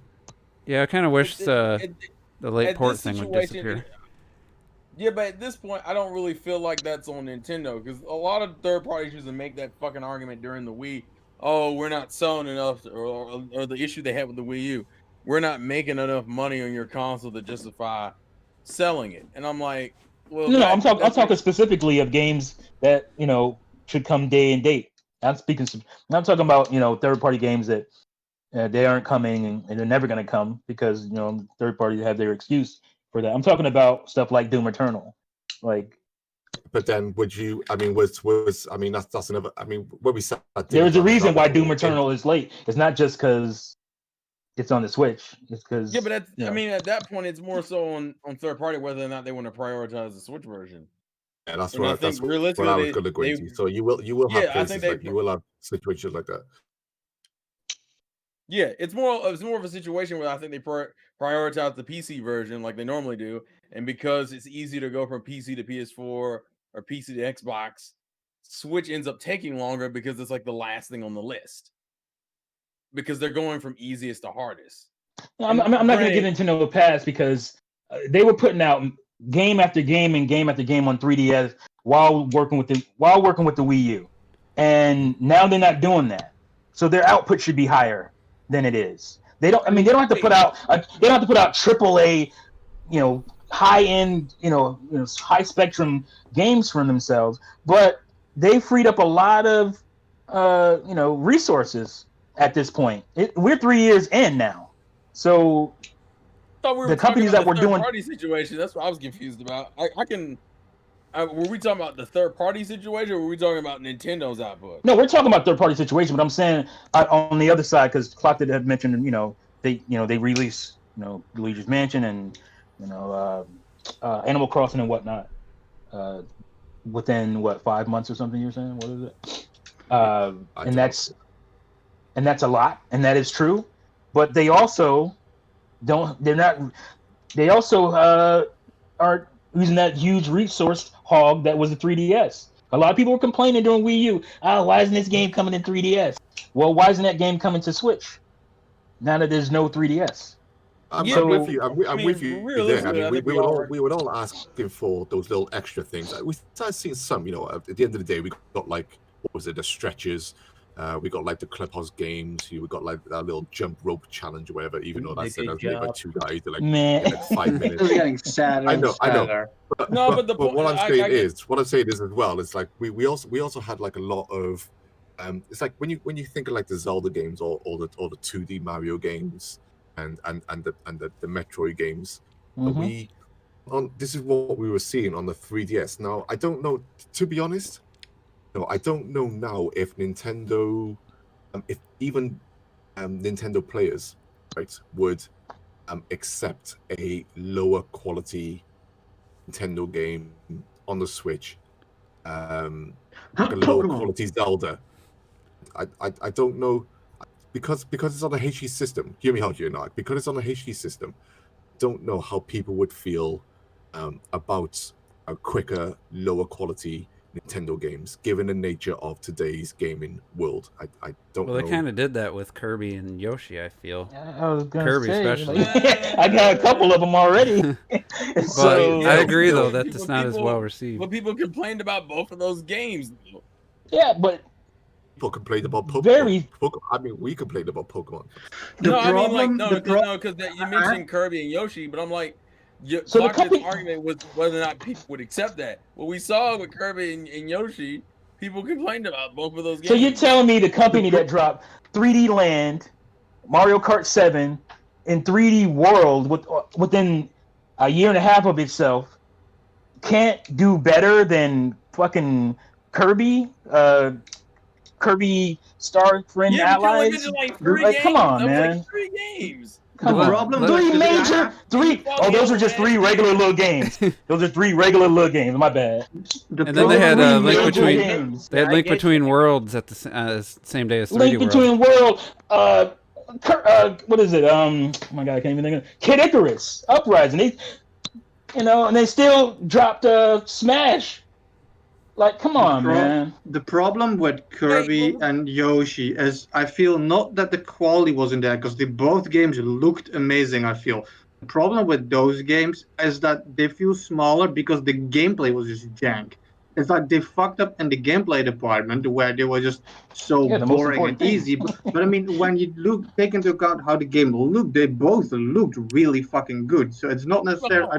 I don't feel No, like it's not about how they look, it's how they output play. per I se. just want to make Yeah, I want to make a point developer wise. Like when you most of those developers you mentioned, like Sakurai doing Kid Icarus, which came out 2 years before Smash did. Mhm. Kid Icarus. While he was working on Kid 2 Icarus- Smash games, by the way. 2 versions of Smash. Yeah, but it also That came out that's same- also- that's came out also same when day. That's also when Bandai was brought in for that. And then on top of that, Kid Icarus got delayed. Okay, semantics, but the games came out. Yeah, but no, my point is that you're acting like most of those developers don't have representation or haven't been working on shit on the Switch, which isn't true. The Mario Kart team was on ARMS. We already have our Splatoon game. We already have our Smash game, which Sakurai's still working on DLC for that. Just released DLC for that. Game Freak's already put out 2 Pokemon titles, regardless of how you feel about the quality of them. Trash. They're both out. And then and a third one is So coming. regardless of the quality, I'm telling you, quality game after quality game, and you're coming back with, well, regardless of the quality, they got stuff out there. Like, No, but my Come point on. is, you're also talking about speed. You're also talking about quality and speed. You're saying, oh, they got out this high quality game this quickly. Well, only on the Game Switch is Freak this got shit out- acceptable. What? Only on the Switch is We- this we- acceptable. That's insane. Well, people complain their asses off about that. Well, Wii U. Only on Switch is this stuff getting a pass. I'm just saying. Well, let me I'm trying to- cha- it's let me like let me downplaying- It's like downplaying the Switch output when most of those developers have been represented. Not all of them, and I understand that, and I can understand people's issues going with 2020. I'm not trying to take away from that argument. I'm just saying, don't act like nothing's coming out and people ain't. And I didn't say work. nothing was coming up. let me I'm change just- the I'm let just me change saying the the direction I'm just here. saying it should be better. I'm gonna put you guys back in early 2018, and I asked the question about A year they did third almost nothing. party games that were where we're getting part of the game on the cart and having to download the rest. And then I remember the whole the late dev kit argument why third parties weren't arriving day and date on the Switch. Remember that late dev ports? Late dev ports were 2018, and people are talking about late dev kits. We said that we thought within a year the cartridge size thing wouldn't be an issue. Thought that the 32 gigs and 64 gig carts would be there, so we didn't have to download games, and we thought we'd start seeing more day and date third party releases. And other than I think Mortal Kombat 11 might be the last like big tier Day and date big game. game, and there hasn't been a And ton. Wolfenstein, I think. No, that was late. The Youngblood one was the expansion was day and date, I think. Yeah. So getting back to the whole third party thing, we still getting collections where you have to download big chunks of the game. I mean, it's more than one game, so it makes it a little better, I guess. And then we're still barely getting any day and date stuff. So it's like, I know the architecture is completely different, and they gotta hire special teams to try to optimize. Like, look what Outer Worlds situation, and it's like, how long do you expect them to work on these games? How much time do you think that it, you give them a year to optimize it, and then by that time your game's $15-$20 on the other systems, and it's just, I think it's a tough balancing act. But I just feel like in 2 years we haven't. I think we were all pretty optimistic about those two. If you go back and listen to our podcast at the time. Two big complaints. What do you guys think is the reason why we're not even close to that yet? That's my point. You can go back to the Wii. The Wii wasn't easy to port to. We still got a lot of the major games on there that were obviously lesser, but they were still there. Call of Duty was there every year. So, like, excuses, man. Like, to me, it's just an excuse because we got this stuff before. It's just like the online. It's like people make excuses for that too. Well, we got this before and it was free. Why are we? I think my complaints, like we keep going over, was just that just expected more little fillers, more Captain Toads, more Dylan Rolling Westerns, stuff like that. Just more Not Captain Toad. little, Well, I'm talking about third parties now. And Yeah, from Wii U. just more little fillers, I suppose, in between. For the to fill out the beginning of the years mostly. The only problem is I think their fillers were Wii U ports. Yeah, but we're talking about. I asked about third party. So that just enforces the fact that they ain't doing what they supposed to be doing. Hold up. This is what I'm saying. I tried to change the topic here. I asked about third parties, downloading stuff still, and day and date games for third parties. Yeah. Right. And you're still talking about first party lineup stuff. Because that's why I said earlier. I asked why the conversation switched midway. Well, I'll touch on that too, but if I want to finish my point, then I'll do that. But like, yeah, I'm not even looking forward to anything anymore as far as third party goes. Maybe I'll pick up something else. Let me ask this broad question: do you think that it'll even ever happen now? We got the 2 new systems coming out later this year. Do you think we'll get any day and date big third party games anymore? I mean, we only did a few, and we kind of thought by this point it'd be the standard, the norm, and then you wouldn't still be downloading a bunch of extra content that's not on the cartridge, and it's like that hasn't changed at all. And I think the time has passed. Probably got worse. I don't think they're gonna, and then I also don't think the third parties care enough to want to. Realistically, they're making enough money just porting the games from their older games that they don't really need. I don't think they really care to put out new stuff unless it was stuff that was kind of considered Nintendo legacy stuff before, like the sequels, like low budget. I don't know how to describe. I guess like what Square was doing with Octopath and what Square was doing with Bravely Default 2, games that kind of, or even No More Heroes 3, games that were already kind of like pseudo like Nintendo exclusives anyway. Like, and even only certain developers are going to do that. So I don't think we're going to, as far as like major third party like Assassin's Creed or fucking Call of Duty, probably not. Probably not. You can forget about that. That's not happening. But I guess as a Nintendo fan, I kind of came to terms with that a while ago. So I'm not. I'm even shocked that something like Warzone didn't come to the Switch. It doesn't make sense. I mean, there's certain stuff. Obviously, No More Heroes is coming. I'm looking forward to that. That's third party, technically. Well, we got third party exclusives too, which I think is kind of light. Exclusive. Yeah. Like Clocked was saying, the third party exclusives aren't really there. Where are those?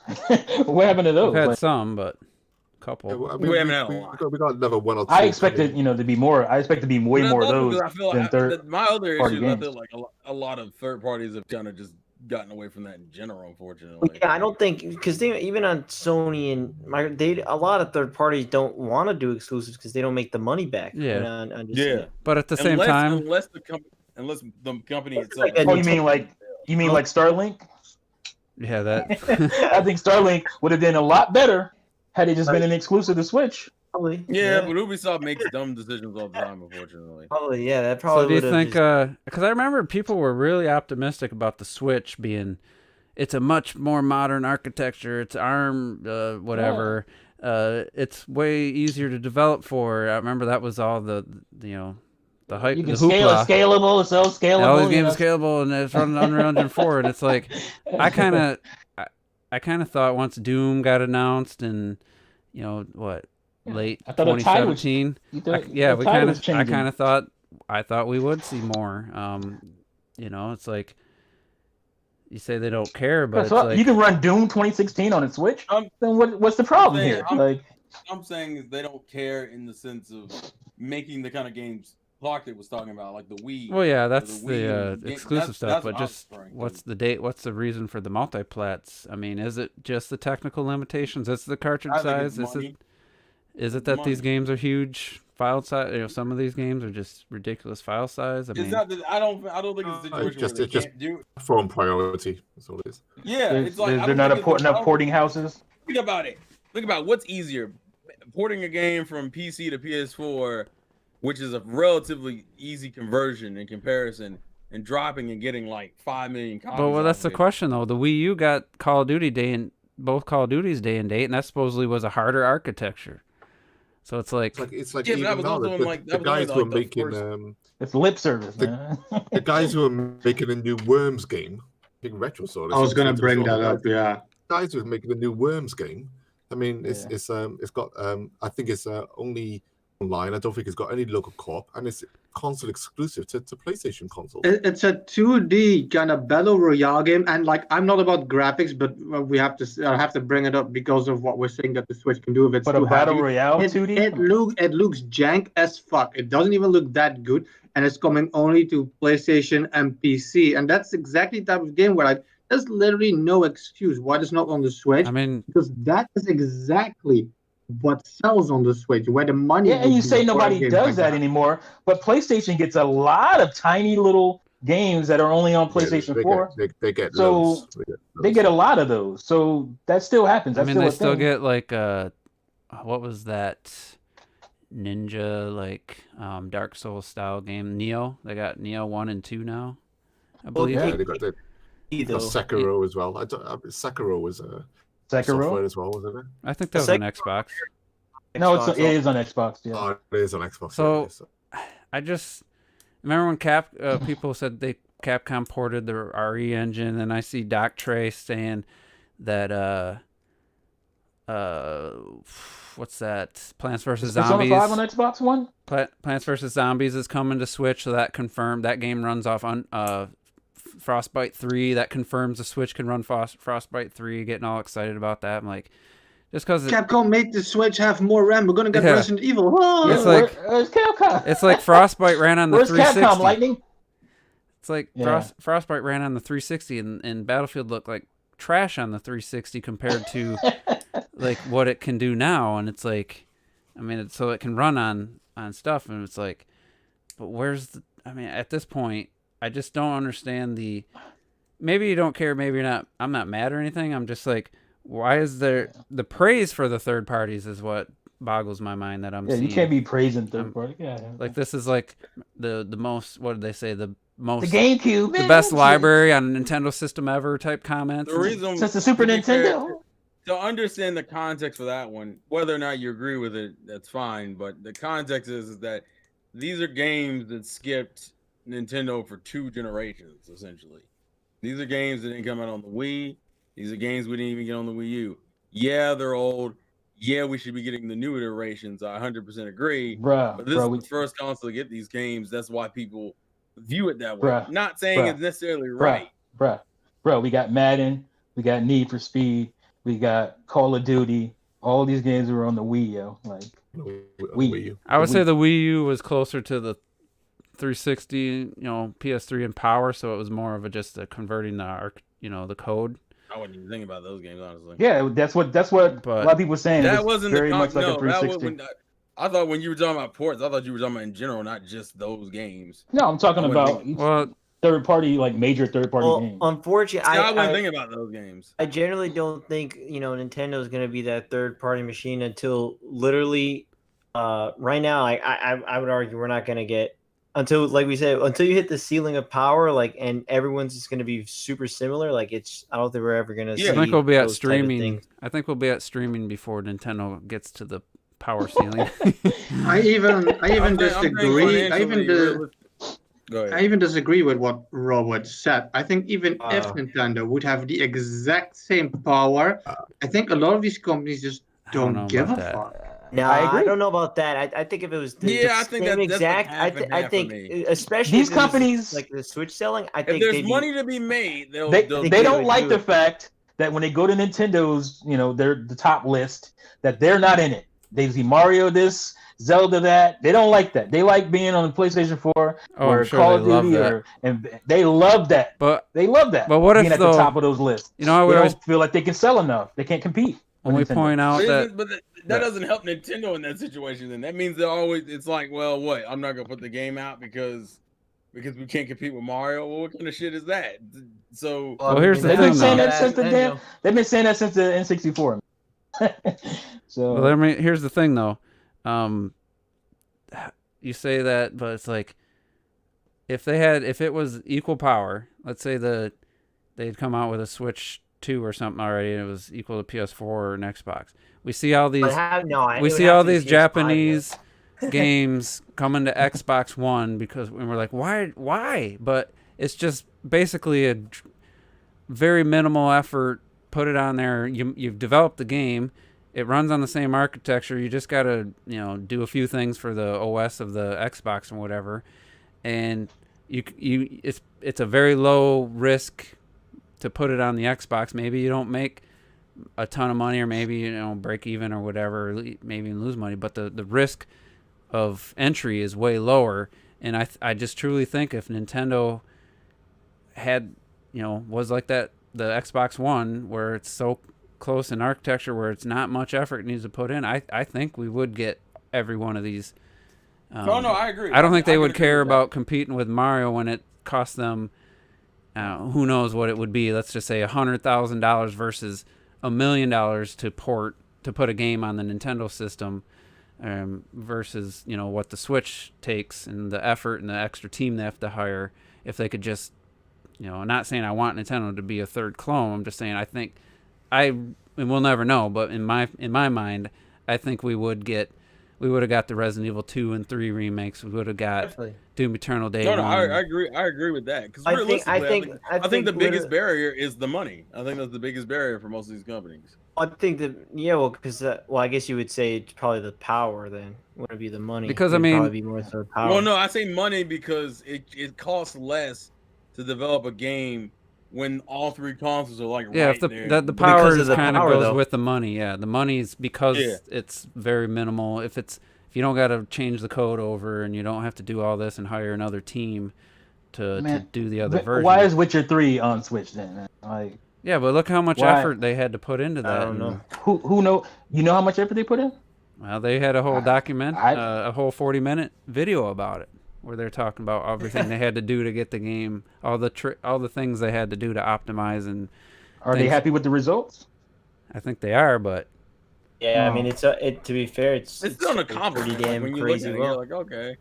the Switch wasn't out when that game launched, so who knows? They might have tried to. I think we Do a I day think and we date. also I think we also like when we talk about The Witcher 3, I think we let off the Xbox One and the PlayStation 4 a bit too easy, because even when that game released on those consoles, it ran like ass. And Ass? it looked like ass compared to Word is that? compared to the PC version. And they even had to cut back the PC version compared to what they first bloody showed. But the Xbox One version, man, and the PS4 original versions, those base versions were not as good as people remember. Not as good. Don't get me wrong. They I got a still game day quality. one, man. I don't know what you're talking about. They're not as good as people remember. And it took them effort to get them optimized for those consoles, and it's still chugged. It's still Okay, but chugged. my point of bringing that up is like that's like the highest end of what you can pretty much do on the Switch. Can we get? There's a lot of games out there that are below Witcher 3 and what Witcher 3 can do. But that's Can we what a get lot some of people. those? Would the effort be as hard? No, I don't think so. I think a lot of people think that, like, they see the Outer Worlds, but then I've watched a few videos in Digital Foundry, and somebody else was like, they seem to think that the Outer Worlds is a pretty demanding game, especially considering it's Unreal Engine 4, which is just not a very good game engine. But I don't know. Also, I think because like I mean, even on PS4, the Outer Worlds doesn't run the greatest. It'll freeze up to just loading. Yeah, you up showed that places. where kind of to load to a new area. So that's just, I mean, that developer's got a history of games with glitches and stuff. But at the same time, if even the little loading and stuff, it still doesn't have 10 seconds before a texture on a sign loads in. Issues. But here's the thing: the Japanese companies, where are the Japanese third parties? Where Capcom at? These guys should be there. They don't push the crazy high end of graphics and stuff. The games that Capcom puts out, that Bandai Namco, that stuff should be there, and it would get better looks on the Switch than it does anywhere else. Where are they? Well, the problem is that Capcom. If the Switch had more. Well, I was going to say, if the Switch had more old school Japan, I think I even did a video on this as well when I was lamenting. Like, this was during the PS5 event. I was just like, where the hell is my old school Japan, in terms of games and stuff? And I feel like the Switch had more from old school Japan as well. The old school Namco, the old school Capcom, all this stuff. Old school Konami. Yeah. Konami are dead. Even old school Square, but to be honest, Square have done one or two they things. They did Ononaki and that's what I mean. They've done one or two things, and to try and keep up. That's probably Square is the better of the ones you mentioned so far. And if we had more of that, then maybe maybe. Oh, you mean like all those smaller games that are just sitting there stuck on the PS4, all those smaller Japanese titles that. Well, we're talking O's and stuff. We were talking like Zack and Wiki and stuff like that, and yeah. I'm just saying, like, realistically, the problem also. The Vita got more third-party Japanese love than the Switch does. Like, well, get out of here with this. And I think Terrell, this is insane. I'm guessing, Terrell, I don't know if that's what you're gonna say. I was thinking that I think the industry's changed in the last few years, and maybe, obviously not for the better, but I don't know that we're gonna let those smaller, even though the PlayStation was getting them, the Vita got them, but it's just maybe because of the timing of the Switch when it came out, and now we got it kind of in the middle, and you got the new systems coming out. I don't know, maybe if it was just more of a timing thing than those games are still coming. You're saying like it's the past. I see those games releasing all the time on PS4, and they still do. Just getting some of those kind of games. From what I've been seeing, games you're talking about. Yeah, I don't. If you're talking about like these, if you're talking about these niche ass Japanese games, Switch is getting these. A lot of those only come out in Japan though. I don't even see them on the PS4. Yeah, that's the other problem. Some of them are Japan exclusive, which is just a problem with whether they just don't want to deal with localization. But the point is, as far as the argument's concerned, they are getting those niche ass Japanese games. Okay, Capcom. Where Capcom at? Where's Capcom? We got all the old Resident Evil games. But also, we got a Monster Hunter 3DS game. Capcom is not the greatest example because Bandai Namco. I will say, what game are we missing? Like, give me some examples of games that we don't have. Does Bandai Namco have all those anime games on the Switch? I'm pretty sure. Yeah, all those animated games on the game. All right, I'm just talking on my ass then. My bad. All right, let me address a few. Name a couple of games. That's all I'm saying. Let me address a few questions. Somebody was asking if I'm going to get to questions, and I didn't realize how freaking late it was. I guess we'll have to wait till next week. And then CK, he's not sure why I think Unreal Engine 4 is a bad game engine because it's super resource heavy, and the Switch has trouble running it at even like above. Even hitting 720p, even the Xbox One version of like Soul Calibur and what's the other fighting game from Namco? Tekken? No, Tekken. It was Soul Calibur, Dead or Alive 6. Both use Unreal Engine, and what the problem is it's just resource heavy, and it's it's not very well thought for a low power CPU system, and even the Xbox One has trouble hitting decent resolution with decent frame rate. So it's not a bad engine. It's just was never designed for a triple core or CPU, whatever is in the Switch. So Switch is the luckiest console of all time. They came out just at the right time that they can use the too late excuse. Mm-hmm. That's what it is. It's because the Switch came out at a weird time. That's why we're not getting the games that we would expect to get. Yet still getting the praise as if it was getting them. Because nobody has a problem with it. That's why. I don't think that well. Yeah, I'm not missing like those quirky niche Japanese style games. Like those never, I was never the market for that. But we still get most of those games. I see there's some, I see a split. I don't follow that. I'm not. I follow it pretty heavily. We get most of those games. We don't get all of them, but we get the majority of those games. And as a remark, Xbox isn't. Yeah, and speaking of, Xbox has their event on the 23rd. When does Paper Mario come out? The 17th, I think. It comes out like the same day as Ghost of Tsushima. Okay, that's right. Yep. Or is it 19th? I forget. So we got there's some stuff coming up. I think Xbox. I feel like they've definitely listened to the feedback from that last show. That just kind of felt like it could have been us just sitting there introducing these games. It was just very.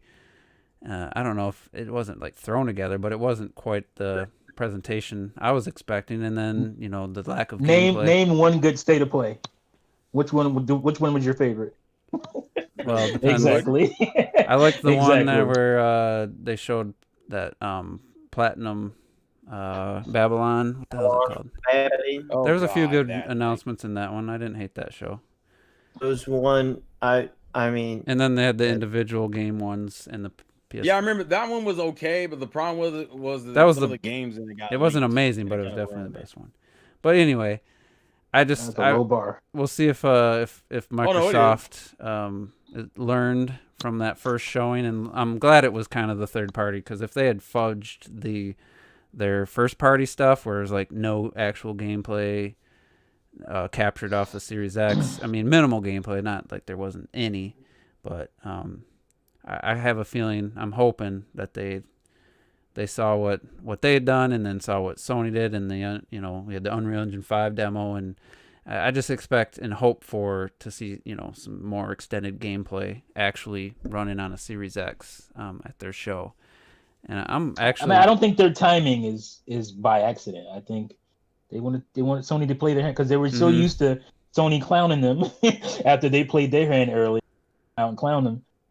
They were like, "Oh, we'll sit back. We can afford to sit back." So how long is this game of? How long? Shit, yo, I don't know. How long do you think this game of chicken with announcing the price is going to last? Do you think it's going to go into? I think it's going to last at least a few more months. It can't go that much longer, realistically. I think it could go that much longer. I think we're going to be in August and not know the price. Why can't it go longer? People are going to need a few months to save up for the shit.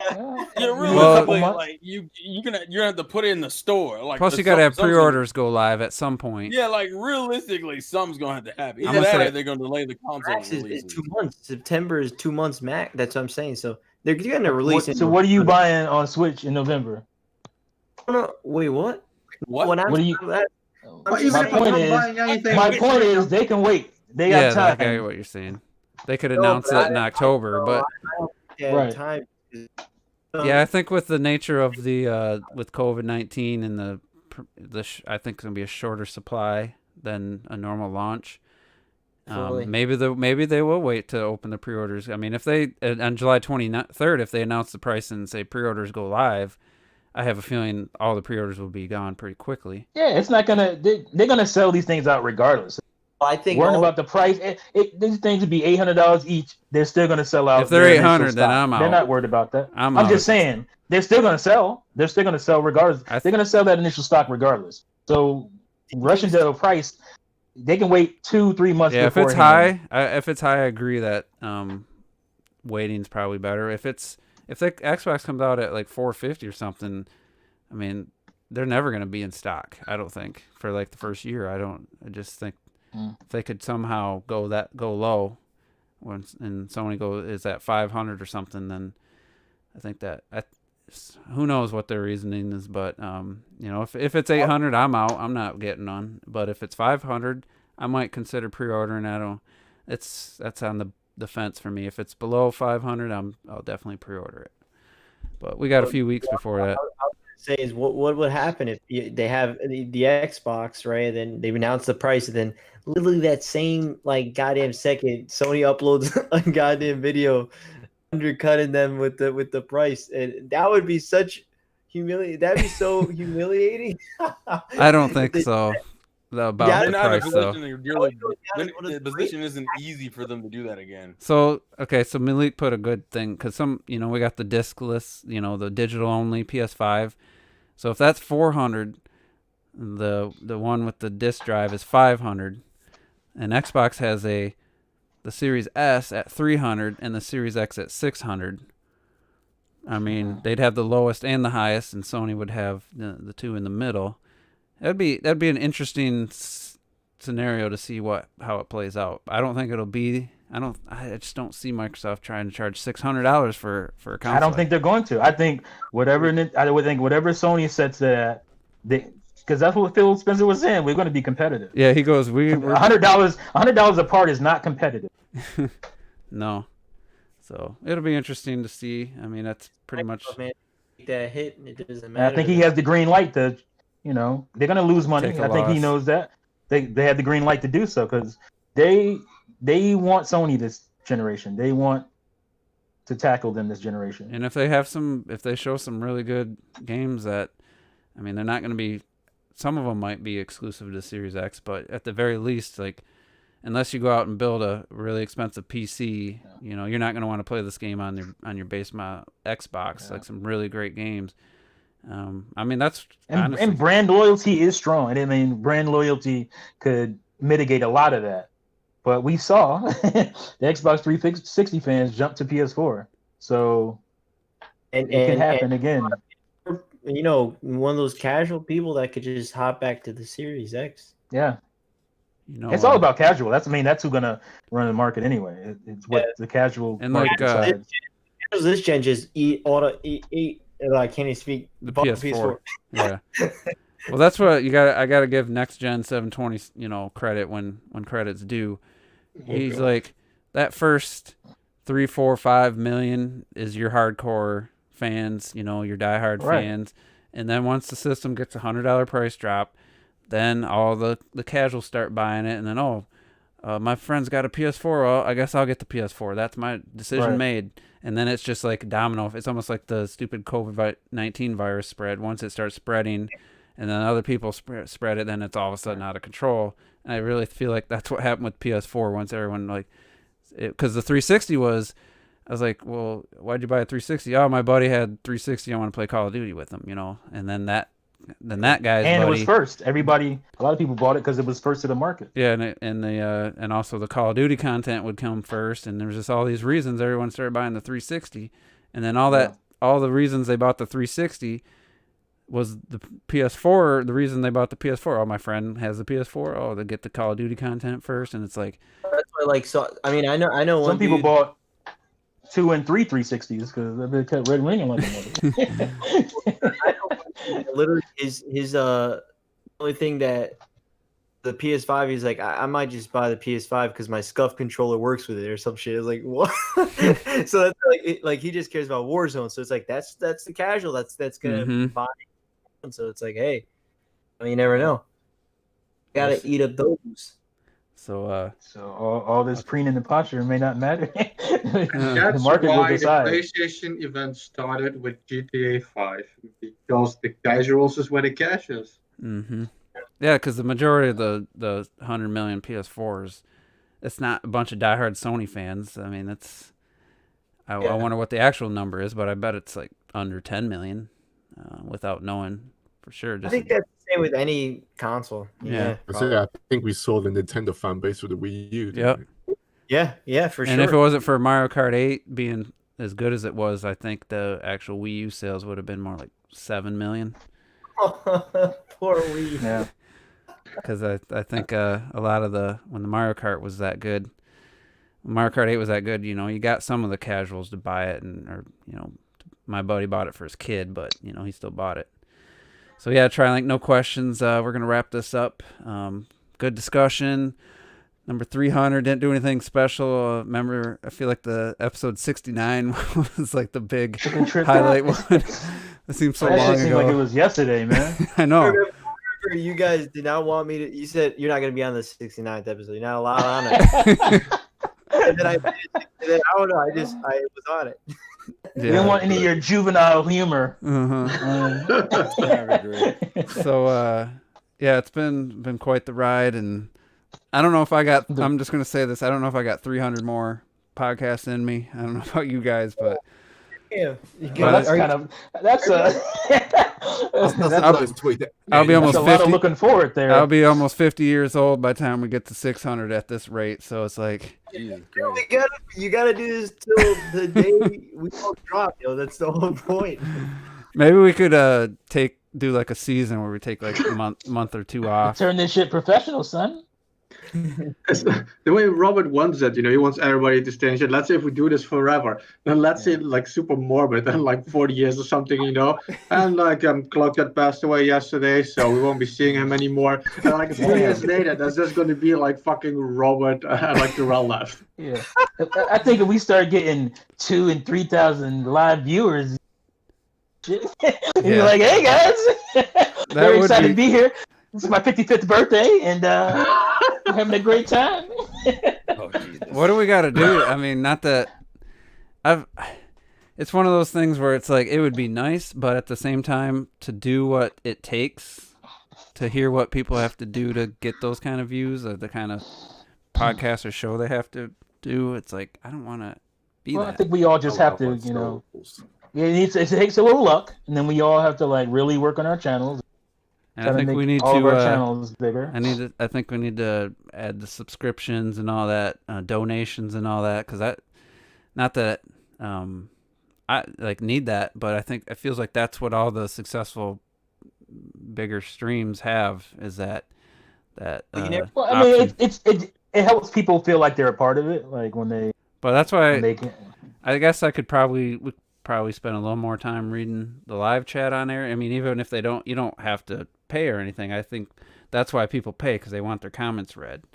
And I think if we don't want to start doing that. Sometimes I feel like I don't even look at the chat for like 20 minutes, 30 minutes at a time, and maybe we could do some more. If you guys got any people. If you put in a custom thumbnail, I'm telling you that alone would. We got to start doing custom.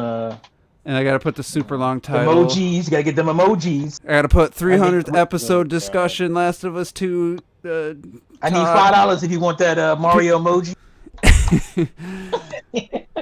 Got to have a paragraph for a title. That's it. So, all right. But thanks everybody for tuning in. We'll get to the questions next week, and we'll be talking about that Nintendo Direct that's going to drop on Thursday. Ooh, burn.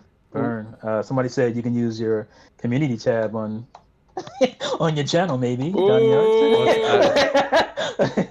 said, "What's that?" Yeah, I don't even know what that is. That's the problem right there, bro. Damn. What's the community tab? We'll talk about it after. We'll just explain later. All right. I'd love to use that, but I'm saying it, so. Oh. All right, so we'll see you guys next week. It's been fun.